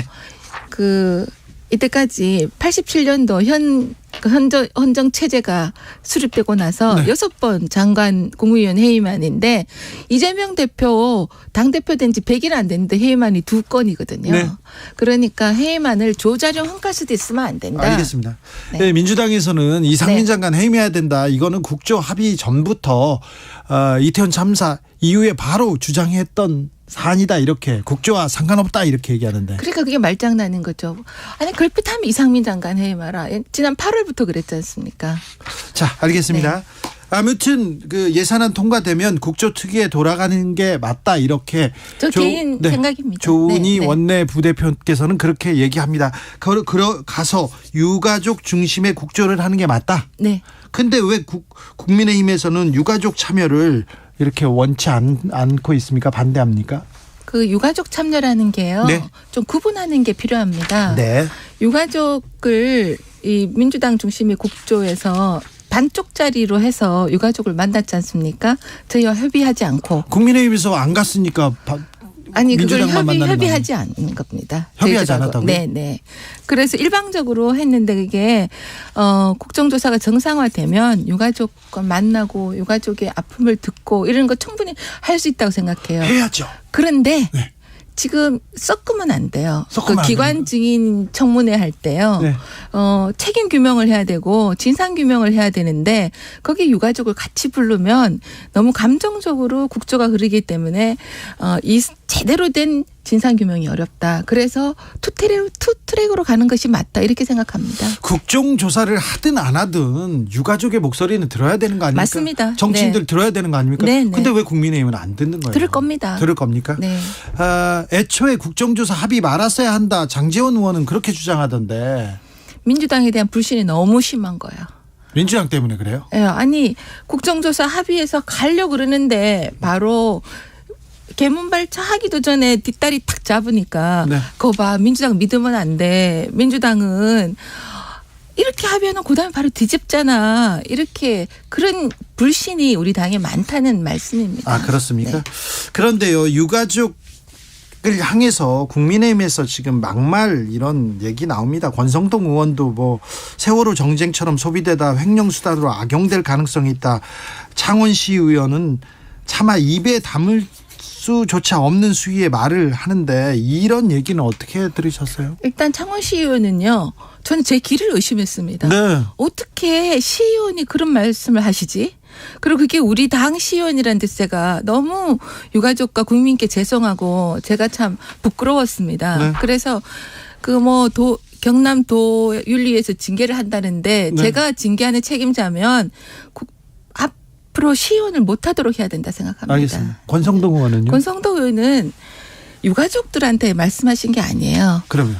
그 세월호 때 세월호 시민대책위에 참여하시던 분들이 뭐 김정은 동영상, 뭐 김정일 동영상 이렇게 틀고 그 유가족 위로하는 세금을 그렇게 쓴 일부 사람들 있잖아요. 네. 그리고 대정부 시위하고, 근데 그분 중에 일부가 이태원 참사 시민대책위, 이게 유족 대책위가 아니고 거기에 들어와 있으니까 그렇게 옛날처럼 대정부 투쟁하고 또 다른 위로하는 행사에 쓰여질 세금을 딴 데 쓰지 말고 정쟁화하지 마라, 이런 주의 환기였죠. 네, 알겠습니다. 주의 환기였다. 네. 그러지 말아라.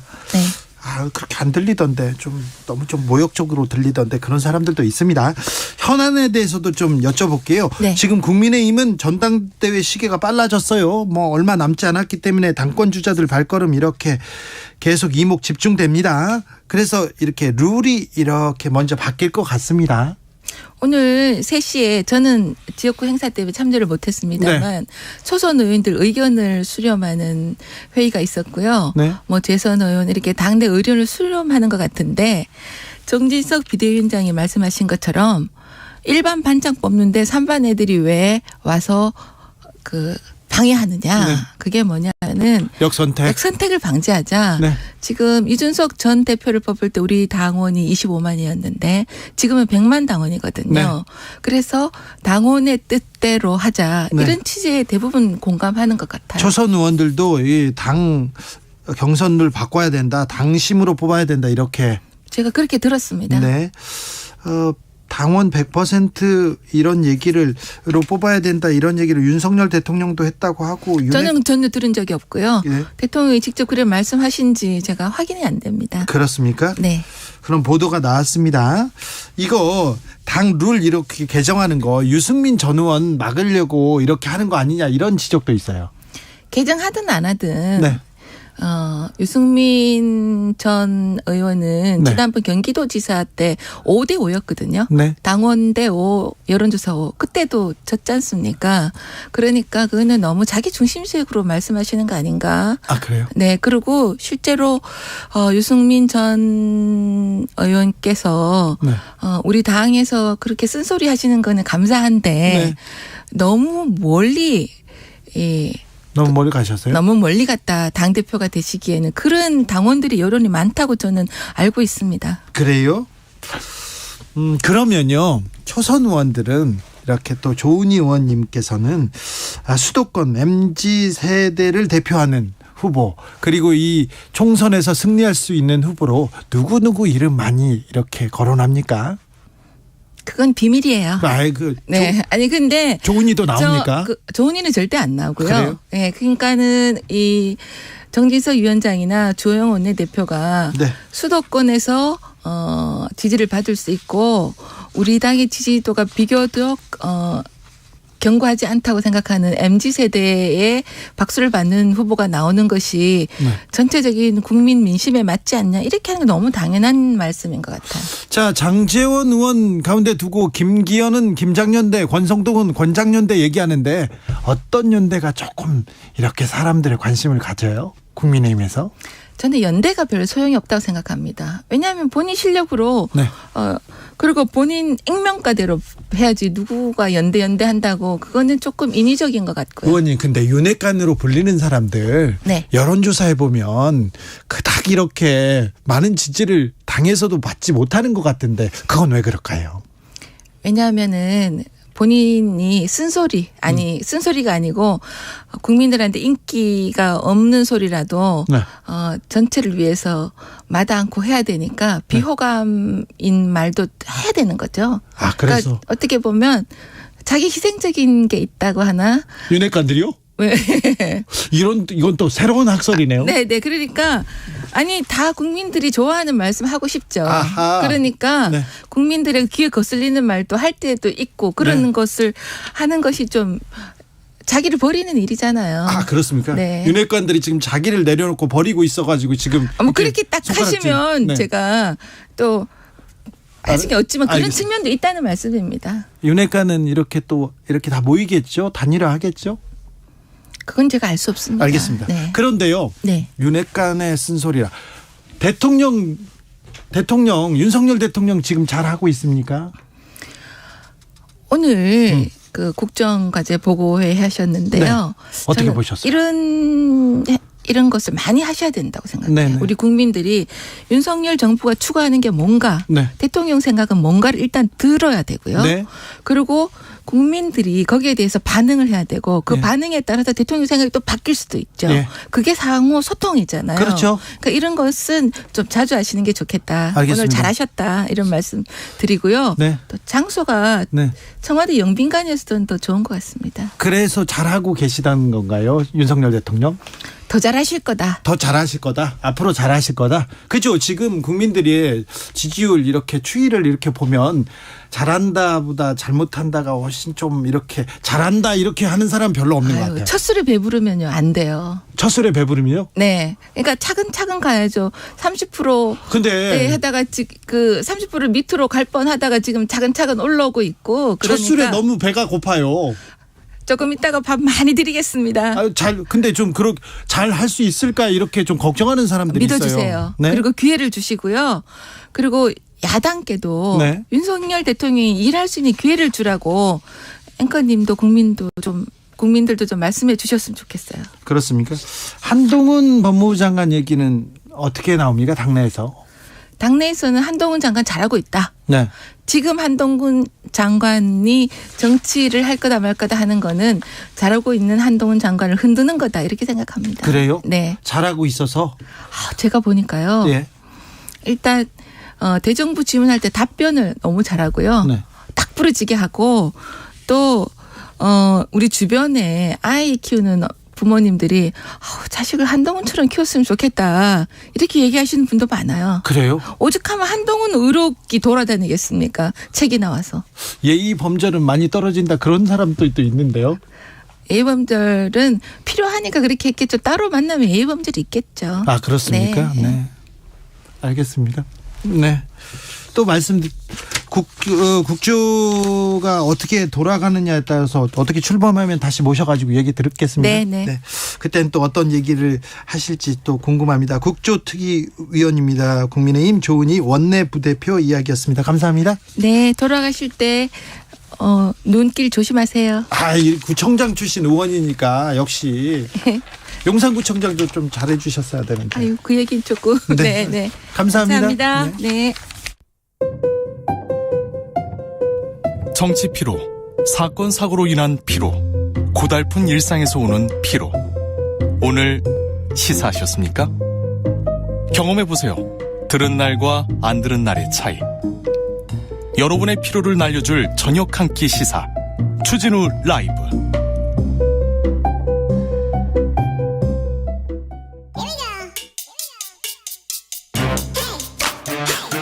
뉴스를 향한 진지한 고민, 기자들의 수다.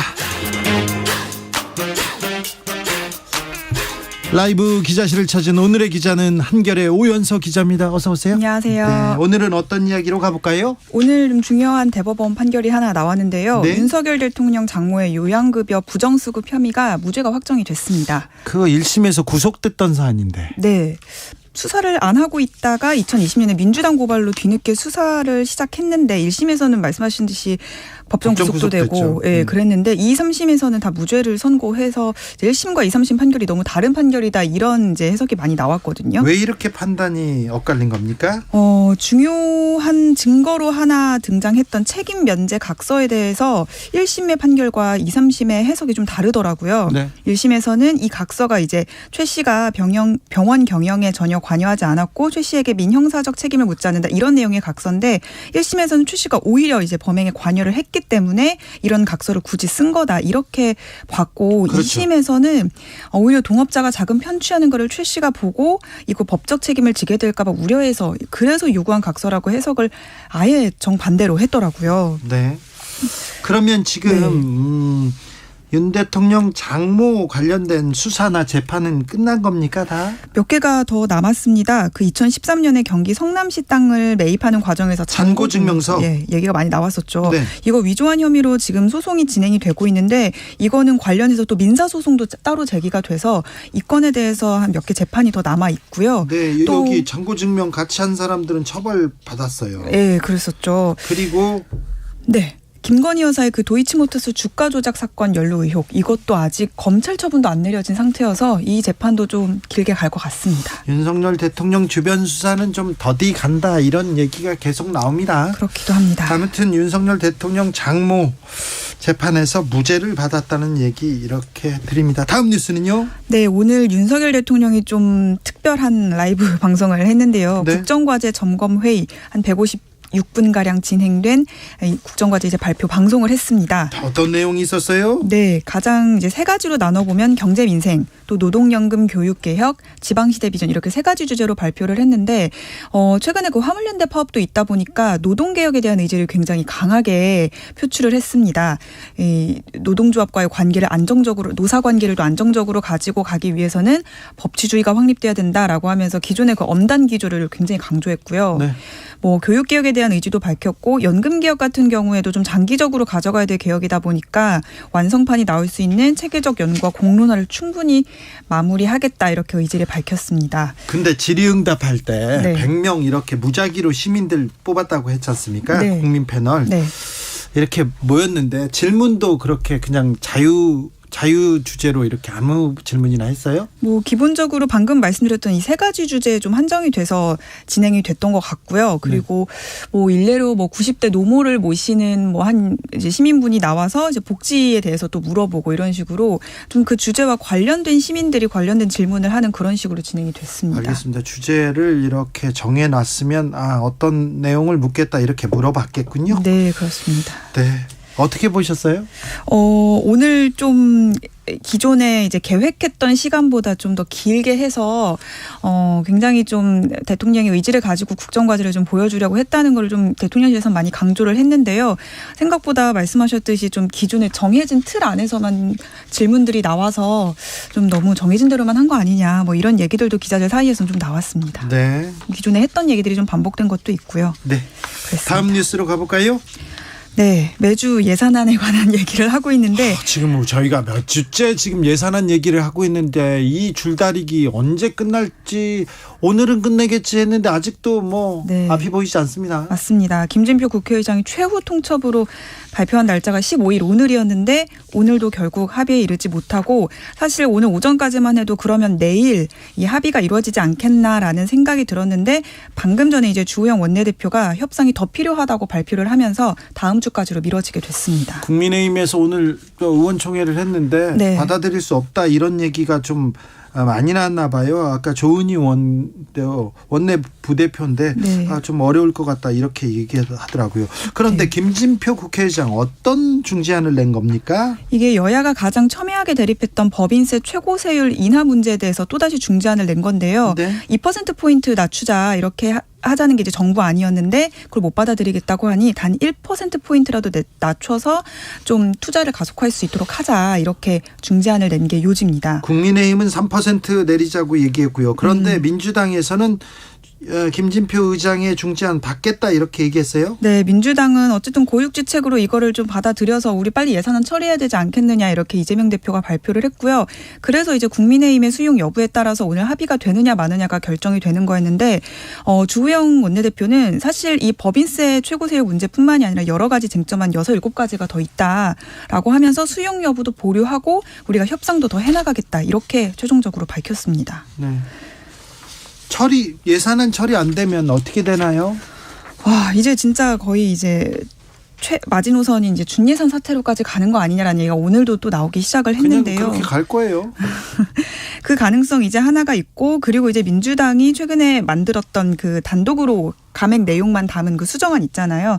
이거를 이제 단독으로 올려서 처리가 될 수 있는 가능성도 계속해서 남아 있는 상황입니다. 어찌 됐든 예산안은 처리될 텐데. 그렇죠. 처리될 텐데 그 과정을 참 국민들은 좀 네. 허탈하게 쳐다볼 수밖에 없는 그런 과정입니다. 정치권에서 정치가 사라져가지고 합의, 토의 이런 게 부족해요. 나중에 이제 또 졸속으로 막 처리했다 이런 내용을 저희가 보도해 드릴 것 같은데 지켜보자고요. 네. 다음 뉴스는요? 국민의힘이 이제 전당대회를 3월에 열겠다고 정진석 비대위원장 이번 주에 발표를 했거든요. 그랬죠. 전당대회 룰을 가지고 이제 좀 갈등이 본격화되기 시작을 했습니다. 자, 룰 본격적으로 바꾸려고 하고 있습니다. 맞습니다. 정진석 비대위원장은요, 사실 그러니까 비대위원장이 들어오자마자 기자들과 사석에서 이 전대를 바꾸는 거에 대한 의지를 굉장히 강하게 표출을 했었거든요. 예. 오늘 그 비대위 회의에서는 이 우리 책임 당원들에게 지도부 선출 맡기는 게 맞다라면서 이 중요한 이 전당대회 그 여론조사 돌리는 거 있잖아요. 네. 거기서 당신 비중을 높이겠다는 이 취지로 변경대를 변경 시도를 본격화하기 시작했습니다. 윤핵관이라고 불리는 사람들이 이 사람 저 사람 다 그 얘기를 하기 시작했어요. 근데 대통령도 이 룰 얘기를 했다는 보도가 있더라고요. 네, 지금 당 안에서 실제로 대통령이 이 당신 100% 반영하는 여론조사로 가야 한다 이런 얘기를 했다는 얘기가 당에서도 나오고는 있는데 사실 확인은 잘 안 됐고요. 이게 좀 여러 혼선을 주기 위해서 당권 주자들이 벌써부터 좀 작업을 시작한 거 아닌가 저희는 좀 이렇게 보고 있습니다. 그 기사를. 그렇습니까? 그렇게 또 예상한. 그러면 룰이 어떻게 바뀔 것 같아요? 일단 지금은 여론조사 반영 비율이 7대3이죠? 7대3인데요. 네. 당연히 당심을 높이는. 네, 당심이 70이고 국민 여론조사가 일반 여론조사가 30%였는데 네. 90이나 아니면 100으로 바뀐다. 네, 맞습니다. 그런 방안을 검토하고 있는 거고 실제로 의원들 사이에서도 오늘 간담회를 열면서 당심 비중을 높이는 게 당연히 맞는 수순이다 이렇게 의견을 모은 것으로 좀 확인이 됐습니다. 자, 당권 주자들 셈법 복잡해지는데 어떻습니까? 반발도 나오네요. 네, 그 비윤계 의원이라고 좀 꼽히는 사람들 사이에서 그런 얘기들이 많이 나오고 있는데요. 일단 대표적으로 당 밖에 있긴 하지만 지금 이준석 대표. 네, 말 오랜만에 또 입을 열었어요. 네, 어제 페이스북을 올려서 입시제도 바꿔도 결국 대학 갈 사람이 간다. 이렇게 하면서 이제 전당대회를 바꾸는 거에 대해서 좀 1등 자르고 5등짜리 대학교 보내려고 지금 자기네들이 모순에 빠져 있다 이런 얘기했어요? 네, 이게 사실 어떤 취지냐면 계속해서 이제 이 룰을 바꾸는 거는 유승민 전 대표 배제시키려고 하는 거다라는 얘기가 많이 나왔잖아요. 그거를 좀 견해한 것 같고요. 그 이후에도 김웅 의원이 전대룰 변경에 대해서 아무리 장식을 해도 유승민 공포증이라는 걸 누구나 알고 있다 이렇게 저격을 하기도 했습니다. 윤핵관만의 축제라고도 얘기했고요. 예, 맞습니다. 당원들과의 축제라고 부르지만 이렇게 하면 윤핵관만의 축제다라는 얘기도 했고 좀 대표적으로 좀 이준석 대표와 가까이 있었던 허은하 의원도 이렇게 되면 이제 여론의 지지를 얻지 못하는 정당이 된다 우려를 표하기도 했습니다. 지금 그런데 네. 국민의힘에서는 유승민을 막아라 이런 기류가 좀 흐르고 있습니까? 좀 있는 것 같습니다. 실제로 유승민 의원과 좀 친하다고 알려진 의원들 사이에서도 당연히 막아야 된다 이런 정도까지 비판은 나오지 않지만 요즘 발언의 수위가 지난번에 좀 라디오에 나와서도 네. 굉장히 좀 세게 발언을 했잖아요. 그러니까요. 우려가 나오긴 하더라고요. 주진우 라이브 나와가지고 격정 토론을 했는데 그거에 대해서 굉장히 윤핵관들 격앙돼 있더라고요. 권성동 의원은 참지 못하고 장문에 글을 썼어요. 맞습니다. 같이 갈 수가 없다. 이렇게 좀 인식을 하고 있는 것 같습니다. 그래요? 네. 그렇고 누가 될 것 같습니까? 저희도 이제 계속 관심사가 그건데요. 윤핵관들은 아마 합종연행 네. 나중에 이렇게 단일화하겠죠? 네. 근데 사실 윤핵관이 밀고 있는 의원이 누구냐에 대한 질문에도 한 명으로 뚜렷하게 모여지지가 않습니다. 그리고 그분들이 또 절대적으로 지지를 받고 있다. 그런 사람들이 없어요. 네. 그렇게 작업을 하는 의원들은 좀 많이 있는 것 같습니다. 지켜볼까요? 네. 다음 주에는 어떤 사람이 좀 유리해졌다. 그런 것도 알려주세요. 알겠습니다. 기자들의 수다 한결의 오연서 기자였습니다. 감사합니다. 감사합니다. 교통정보센터 다녀오겠습니다. 유하영 씨. 네, 수도권 지역에 내린 많은 눈으로 인해 도로가 결빙된 곳이 많은데요. 39번 국도 안산 방향 화성 유람 교차로에서 안산 양촌 나대모까지 정체가 심합니다. 서해안고속도로나 다른 고속도로를 이용하시는 게 좋겠고요. 서해안고속도로 서울 방향 서평택 분기점에서 팔탄 분기점까지 17km 정체고 이후로 매송 휴게소와 일직 분기점을 시작으로 짧게 속도를 줄입니다. 평택 시흥고속도로 시흥 방향 서평택 분기점에서 송산마도까지 28km 꽉 막혀 있습니다. 당진 대전고속도로 대전 쪽으로 신양 부근 2차로에서 사고 났습니다. KBS 교통정보센터였습니다.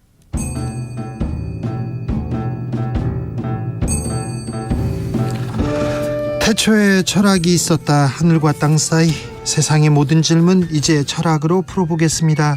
철학 어렵다고요? 일단 맛이라도 봅시다. 철학의 맛. 정치 철학자 김만곤 박사 어서 오세요. 예, 안녕하십니까. 조영근 소셜랩 접경지대 소장 어서 오세요. 예, 안녕하세요. 연말 어떻게 보내고 계십니까? 두 철학자들은?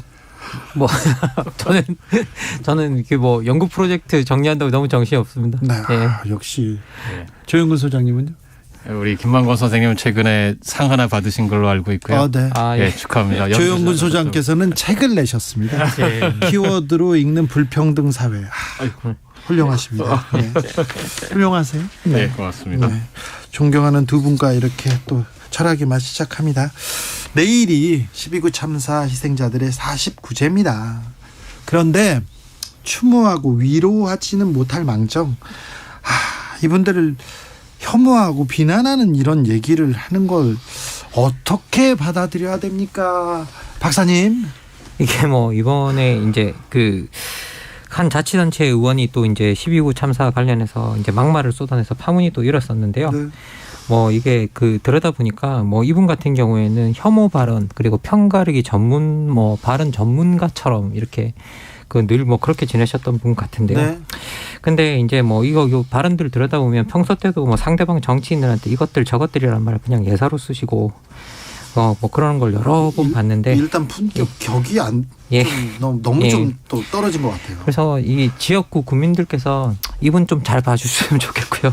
이분이 어떤 분인지 좀 관심을 그런데 기울였으면 박사님 좋겠어요. 이렇게 혐오 막말 이렇게 쏟아내지 않습니까? 일부 지지자들한테 환호를 받아요. 가짜 뉴스 막 쏟아내지 않습니까? 그러면 돈을 벌어요. 또 박수를 받아요. 이거는 어떻게 봐야 됩니까?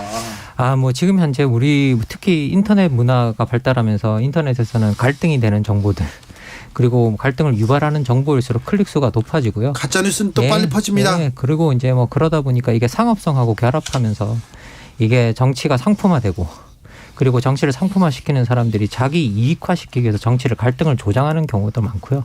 그래서 그 갈등을 조장할 때 있어서 가장 쉽게 쓸 수 있는 방법이 혐오 발언. 그리고 뭐 이렇게 어떻게 보면 뭐 편가르기 발언 이런 것들이기 때문에 그런 것들이 난무하고 있는데 문제는 뭐냐면 제도권 정치인들이 그런 발언을 따라서 한다는 거예요. 똑같이. 네. 되게 그건 진짜 제도권 정치인들로서 부끄러워해야 될 일이거든요. 예. 자신들은 여러 제도권 정치인들한테 진짜 말씀드리고 싶은 건 뭐냐면 제도권 정치인들은 유튜버가 아닙니다. 그런데 마치 유튜버처럼 말하고 행동하시는 제도권 정치인들이 너무 많아요. 네. 이건 정말 심각한 문제라는 생각이 듭니다. 네. 예. 조영근 소장님. 예, 저도 이번에 특히 그 한 지방 시의원 분의 발언을 보고는 정말 충격을 받았는데요. 그러니까 뭐 놀다가 죽은 게 무슨 자랑이냐 이런 식으로 그 국가가 무슨 책임을 지냐 이런 식의 태도를 보이는 분들이 지금 있어요. 네. 제가 이런 질문을 좀 하고 싶어요. 네. 국민이 국가의 종이냐? 일하고 나라 지킬 때만 지켜주게. 네. 국민은 국가의 종이 아니고 주인입니다. 네. 일할 때만 지켜주는 게 아니고 안심하고 놀고 잘 수 있도록 그러라고 국가가 있는 거거든요. 우리 헌법이 보호 대상으로 설정하고 있는 국민은 일하거나 아니면 뭔가 뭘 열심히 하거나 이런 국민이 아니고요. 모든 국민입니다. 헌법이 지키는 국민은 모든 국민이고 그러라고 우리가 국가를 만들었습니다. 그러라고 국가가 존재하죠. 그렇습니다. 네. 세월호처럼 정쟁으로 소비되다 횡령에 악용될 수도 있다. 권성동 의원, 국민의힘 대표가 되겠다는 권성동 의원이 이런 얘기를 했는데 이거 세월호에 대한 모욕 아닙니까? 그리고 이태원 참사 유족에 대한 모욕 아닙니까? 이게 정말 너무 심각한 발언이어서 네. 도대체 이게 저 보수 진보 이런 걸 떠나서 한국의 국민의 대표를 자임하는 게다가 또 공당의 대표가 되겠다는 분이 했다라는 발언으로는 믿기 어려운 수준의 발언입니다. 그 세월호 당시에 당시 그 정부에서 청와대는 재난의 컨트롤 타워가 아니다. 라는 발언을 처음 했던 것이 4월 23일이었어요. 네. 4월 16일에 사건이 일어났는데 그리고 사실은 그 4월 18일에 제가 기억하는 하나 예전에 이제 글을 써서 제가 날짜들을 기억하는데요. 4월 18일부터 그 아마 기억하실 겁니다. 정몽준 의원의 아드님이 국민이 미개하다라는 이야기를 페이스북에 올렸는데 그걸 기점으로 공격이 시작돼요. 유가족에 대한. 그런데 당시에는 유가족이든 뭐 야당이든 아니면 시민단체든 당장 사람 살려내라고 하고 있을 때였습니다. 아무것도 요구한 게 없었어요 그때. 에어포켓이 있니 많이 하던 때였고 그러던 시절인데 그때부터 정쟁을 시작했어요. 저는 정말 심각하게 생각하는 것이 우리 보수 정치 세력에서 원래 보수 정치 세력이 국민 통합을 추구하거든요. 네. 늘 통합을 추구합니다. 재난이 닥치면 위로하고 따뜻한 아버지 부모의 역할을 하려고 하고 이러는 건데 그런 역할을 포기하려고 하는 게 아닌가 하는 생각이 들어서 정말 걱정스럽습니다. 이게 이게 되게 한국의 보수상을 이야기해 주셨는데 실제 우리가 이제 보수적인 어떤 세력 모든 국가를 들여다보면 보수가 사회 통합을 강조하고 그리고 어떻게 해서든 그리고 어떤 일이 있으면 뭔가 품으려고 하는 그렇죠. 어떤 그런 전략을 보여주고 있는 게 기본적으로 보수들의 모습이었는데 지금 나타나는 한국의 보수 같은 경우에는 나한테 문제를 일으키는 모든 자식들은 다 버리고 간다. 라고 하는 어떤 그런 모습을 좀 보여주는 것 같아요. 네. 그래서 이게 기본적으로 보수 자체가 어떻게 보면 어떤 통합보다는 훨씬 더 정치적 적대를 유발하는 말을 많이 하고요. 네.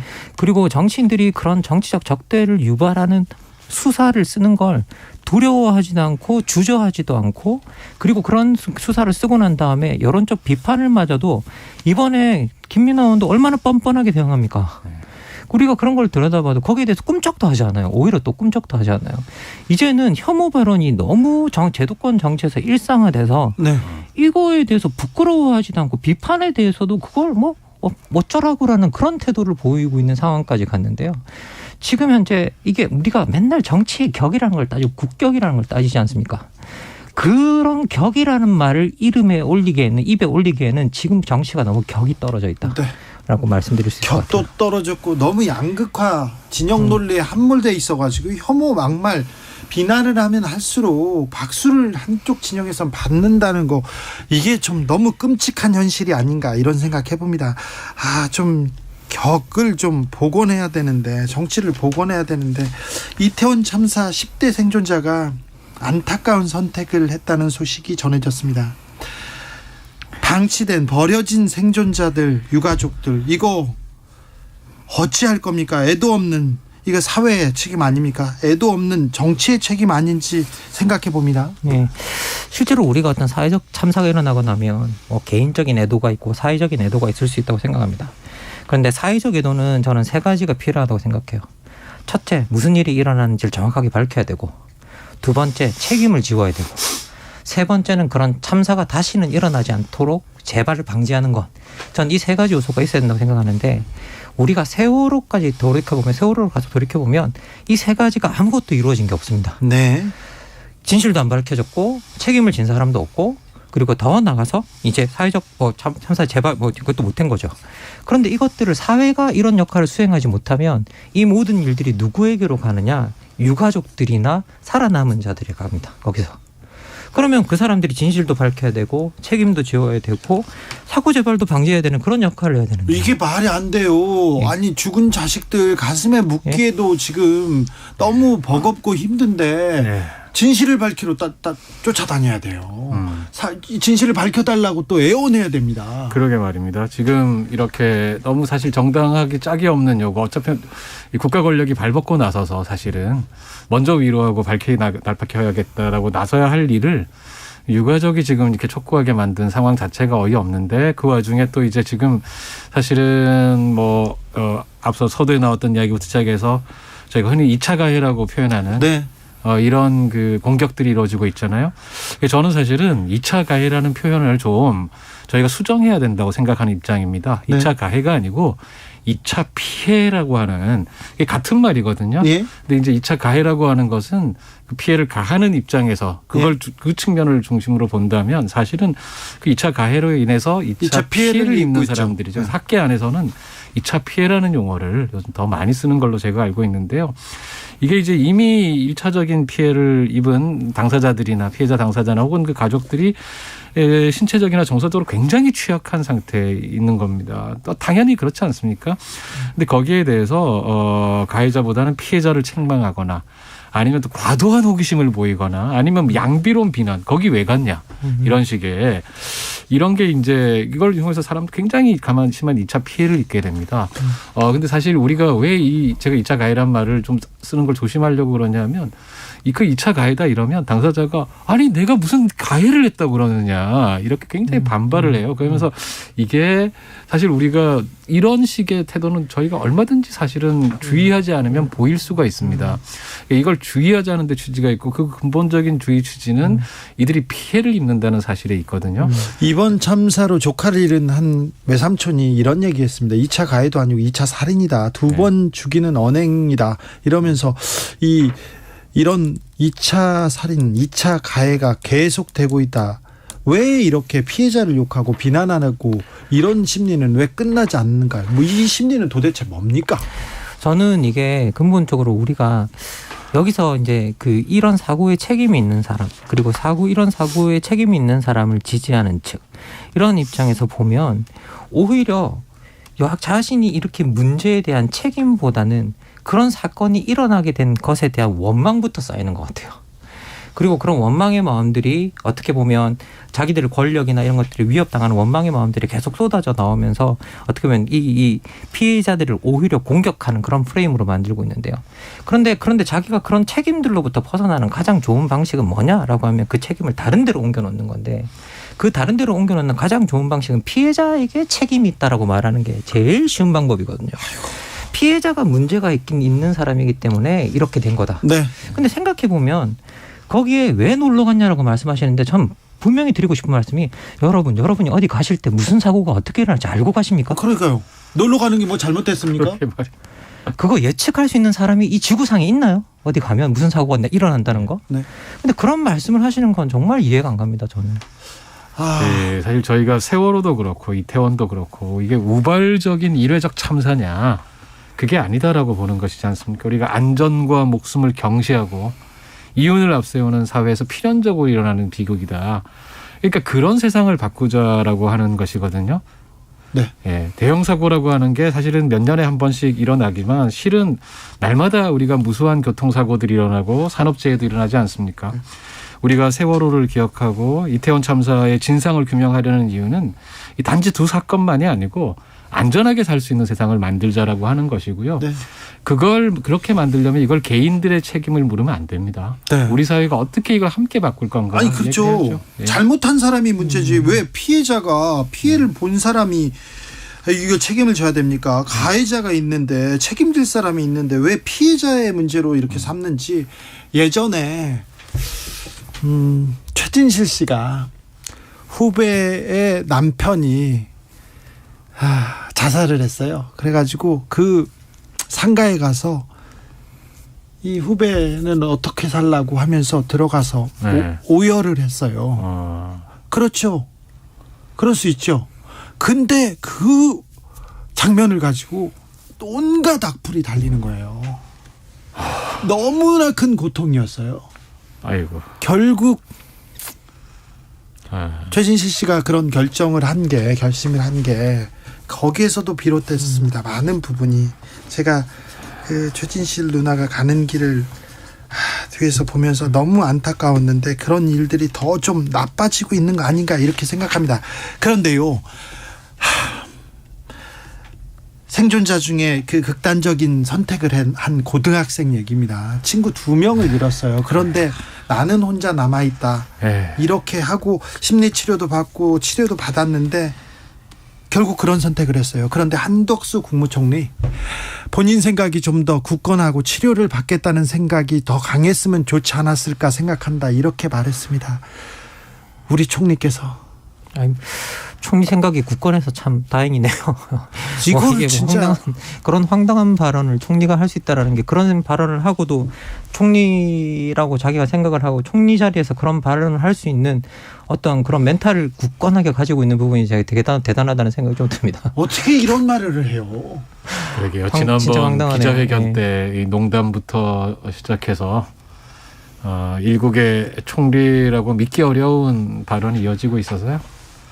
참 너무 슬픈 일입니다. 아니 지금 이 생존자와 유가족들을 이렇게 다독여야 되는데 애도도 없는 이 정치의 책임이거든요. 책임 있는 사람들이 책임을 안 져서 이렇게 방치되고 있는데 거기다가 이렇게 좀 굳건하게 좀 치료받지. 이게 저는 어떤 생각이 좀 드냐면요. 사고 참사가 일어나고 난 다음에 우리 애도 기간을 선포했었잖아요. 애도하지 않는 자들이 애도 기간을 선포하고 애도를 강요하고 그리고 왜 우리가 이 애도를 해야 되느냐라는 여론을 불러일으키고 그러면서 오히려 그 어느 유가족 어느 누구도 우리한테 자의적으로 이런 걸 선포해서 애도해달라고 말한 적도 없었거든요. 네. 그런데 오히려 그분들이 공격하게 만들고 공격받게 만들고 그러면서 이게 뭐 온갖 그 문제를 자신들이 다 일으키고 난 다음에 그 책임들을 피해자와 희생자에게 떠넘기는 구조로 가고 있고 그리고 더 이번에 저는 국무총리의 발언이 저는 그 내부 그룹들이 공유하고 있는 이 사건에 대한 인식을 보여주는 사례라고 생각해요. 예. 이런 사람들의 발언, 이렇게 중요한 자리에 있는 책임져야 하는 사람들의 발언은 악플 다는 사람들한테도 직접적으로 영향을 미칠 것 같습니다. 그렇죠. 사실 심각하게 영향을 또 서로 상호 강화하는 그런 그렇죠. 지금 형국이라고 생각이 돼요. 네. 이게 사실은 지금은 아마도 이분들은 세월호를 스스로들은 아마 반면교사로 삼고 있다. 네.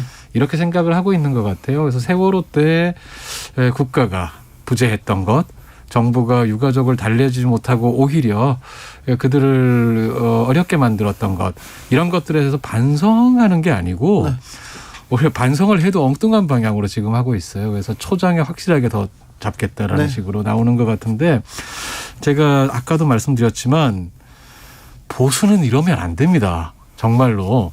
보수가 흔히 제가 보수가 좋고 나쁘고를 떠나서 보수에는 가부장주의가 있잖아요. 가부장으로서 권위를 내세우려고 그러고 상대를 평등하게 보지 않아요. 대신 그만큼 책임지려고 하는 거거든요. 그 쉽게 말하면 어떤 아버지가 자식을 호적에서 팝니까? 그러니까. 근데 지금 보수는 내 마음에 안 드는 자식은 호적에서 파겠다는 식의 태도를 보이고 있어요. 자식이 아니라 적이라고 하잖아요. 그러게 말이에요. 그러니까 이게 저는 보수의 관점에서 이러시면 안 된다. 진심으로 걱정이 돼서 이런 말씀 드립니다. 네. 정치가 이 사회의 아픔을 다독이고 이 사회를 앞으로 전진시켜야 되는데 과연 그러고 있나 계속 의문을 갖게 만듭니다. 오늘 사실 국무총리의 발언은 전 지금 들어와서 전해 들었는데 사실 이게 저는 어떤 생각이 좀 드냐면요. 옛날에 간디가 그런 말을 했었습니다. 국민들이 싸우는 이유는 정치 지도자들이 싸우기를 원하기 때문이다. 정치 지도자들이 싸우기를 원하지 않으면 국민들은 싸우지 않는다라고 이야기를 했었거든요. 저는 지금 현재 이 상황 속에서 혐오, 차별, 온갖 이런 것들을 다 조장하고 있는 어떤 그 핵심 세력이 지금 정치에 있고 그리고 지금 더 나가서 지금 그 말하는 발언들을 들여다보면 단지 그게 혐오의 발언이 아니라 무관심의 발언이 들어가 있다라는 것들. 관심 자체가 없다. 아니 지가 좀 더 굳건하게 치료받지. 정말 이건 무관심한 관심이 없는 자의 발언이거든요. 그래서 이건 좀 이거 생각해봐야 되지 않을까 생각합니다. 철학의 맛 오늘의 결정적 한마디로 마침표 찍어보겠습니다. 소장님. 네. 국민은 종이 아닙니다. 국민은 주인입니다. 네. 김만곤 박사님. 이제 혐오 발언 그만하십시오. 너무 슬퍼요. 이런 얘기를 전하는 게, 이런 얘기가 계속되는 게 너무 안타깝습니다. 김만곤 박사님, 조영근 소장님과 함께했습니다. 오늘도 감사합니다. 네, 고맙습니다.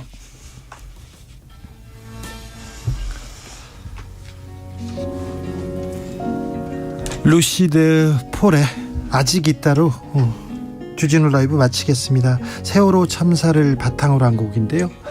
다시 봄이 오기 전 약속 하나만 해주겠니 친구야, 무너지지 말고 살아내 주렴, 이렇게 얘기합니다. 저는 내일 오후 5시 5분에 돌아오겠습니다.